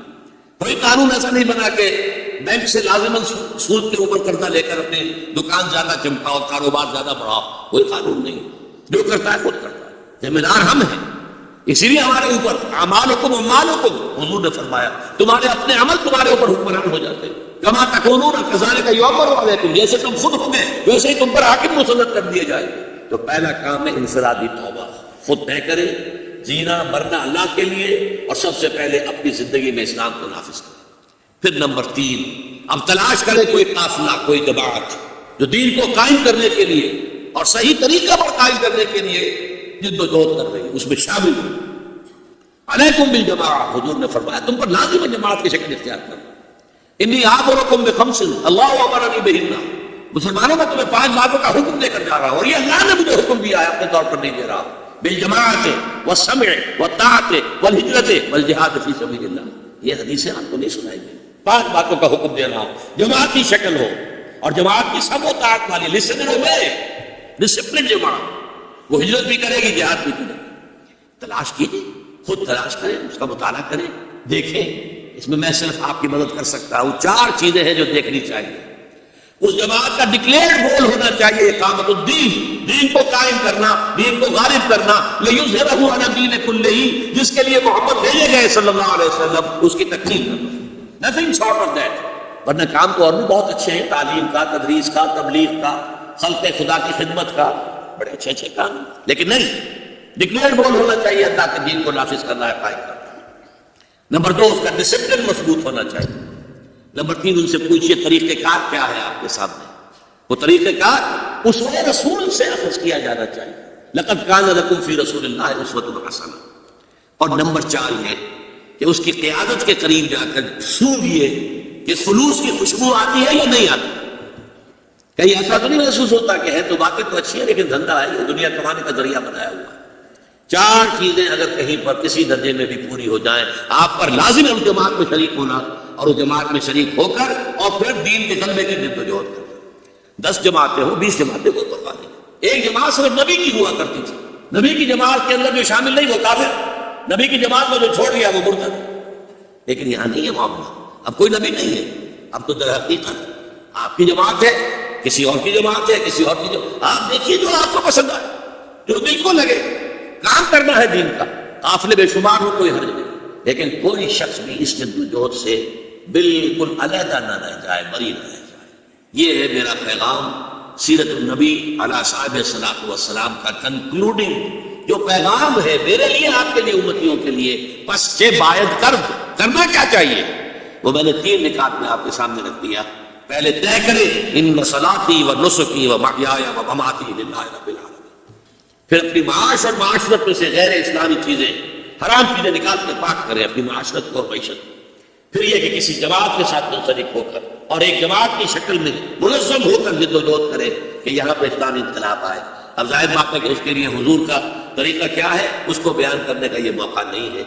میں آپ حضرات کا بہت ہی ممنون ہوں۔ ابھی جناب مظفر وارثی صاحب تشریف لائے ہوئے ہیں، لیٹ ہو گئے تھے ورنہ ان کی نظم جو ہے آپ پہلے سنتے، لیکن اب اچھا ہے، اب آپ جو بھی ذرا ثقیل باتیں آپ کے سامنے آئی ہیں تو کچھ آپ کے لیے ذرا ایک دوسرا نقشہ بھی سامنے آ جائے، اس کے بعد پھر دعا کریں گے اور دعا پر پھر محفل کا اختتام کریں۔ مدد خواہ ہوں کہ تاخیر سے پہنچا اور ڈاکٹر صاحب کا خطاب شروع ہو چکا تھا، میری نظم پہلے ہونا تھی، اس سے اب وہ کوئی مناسب نہیں لگتا کہ میں نظم پیش کروں۔ بہرحال 2 نعت کے شعر اس موقع کی مناسبت سے پڑھتا ہوں۔ آخری ذلی یا بروزی اب کوئی پیغمبر۔ دعا سے پہلے مجھے 2 باتیں یاد آئی ہیں۔ ایک تو میں یہ فیضان اقبال نامی کتاب ہے، شورش کاشمیری صاحب نے مرتب کیے ہیں، علامہ اقبال کے خطوط اور بیانات وغیرہ سے کچھ ان کے اقوال۔ تو میری آج کی تقریر کا لب لباب یہ تکمیل رسالت اور اتمام اور تکمیل اور اکمال۔ دیکھیے اس کے بارے میں علامہ اقبال فرماتے ہیں، قادیانی نظریہ ایک جدید نبوت کے اختراع سے قادیانی افکار کو ایک ایسی راہ پر ڈال دیتا ہے کہ اس سے نبوت محمدیہ کے کامل و اکمل ہونے کے انکار کی راہ نکلتی ہے۔ یہی تکمیل، کامل اور اکمل۔ الیوم اکملت لکم دینکم واتممت علیکم نعمتی ورضیت لکم الاسلام دینا، یہ در حقیقت اس کاملیت اور اکملیت کے اندر لگم لگائی ہے۔ اور اس کے ایک عقیدت مند کا شعر تو یہاں تک ہے، نقل کفر نہ باشد، ان کا شعر آپ کو سنا رہا ہوں، کس بدبختی تک یہ لوگ پہنچے ہیں۔ لیکن پھر وہی بات کہ گلے میں جو آئے وہ تانے اڑاؤ، جو چاہو کہو، جو چاہو بک دو، کوئی پوچھنے والا نہیں، کوئی پکڑ نہیں، کوئی دار و گیر نہیں۔ محمد پھر اتر آئے ہم میں اور پہلے سے بڑھ کر ہیں اپنی شان میں، شان محمدی سے بڑھ کر اس بدبخت غلام احمد کی شان ہے جس کو ان کا ایک عقیدت مند بیان کر رہا ہے۔ محمد پھر اتر آئے ہیں ہم میں اور پہلے سے ہیں بڑھ کر اپنی شان میں، معاذ اللہ۔ اب دعا مانگیے۔ الحمدللہ الذی ہدانا لہذا وما كنا لنہتدی لولا ان ہدانا اللہ۔ کل حمد، کل شکر، کل ثناء اس اللہ کے لیے جس نے ہمیں ہدایت عطا فرمائی، اور ہم ہرگز ہدایت یافتہ نہ ہوتے اگر اللہ ہی ہمیں ہدایت نہ دیتا۔ اللہم صلی علی عبدک و نبیک و رسولک و حبیبک محمد وبارک وسلم وصلی وسلم وبارک علی جمیع الانبیاء والمرسلین وعلی ملائکتک المقربین وعلی عبادک الصالحین وعلینا معهم یا ارحم الراحمین۔ اللہم ربنا نور قلوبنا بالایمان واشرح صدورنا للاسلام۔ اللہم وفقنا لما تحب و ترضى، اے اللہ ہمیں ہر اس کام کی توفیق عطا فرما جو تجھے پسند ہے، جس سے تو راضی ہوتا ہے۔ اللہم انصر من نصر دین محمد صلی اللہ علیہ وسلم واجعلنا منهم، واخذل من اعرض عن دین محمد صلی اللہ علیہ وسلم ولا تجعلنا معه۔ اللہم وفقنا ان نقیم نظام الخلافت علی منہاج النبوۃ فی پاکستان اولا وفی کل العالم آخرا۔ اللہم اغفر لنا ولآبائنا ولأمہاتنا ولجمیع المؤمنین والمؤمنات والمسلمین والمسلمات الاحیاء منهم والاموات انک سمیع مجیب الدعوات۔ وصلی اللہ تعالی علی خیر خلقہ محمد وآلہ واصحابہ اجمعین برحمتک یا ارحم الراحمین۔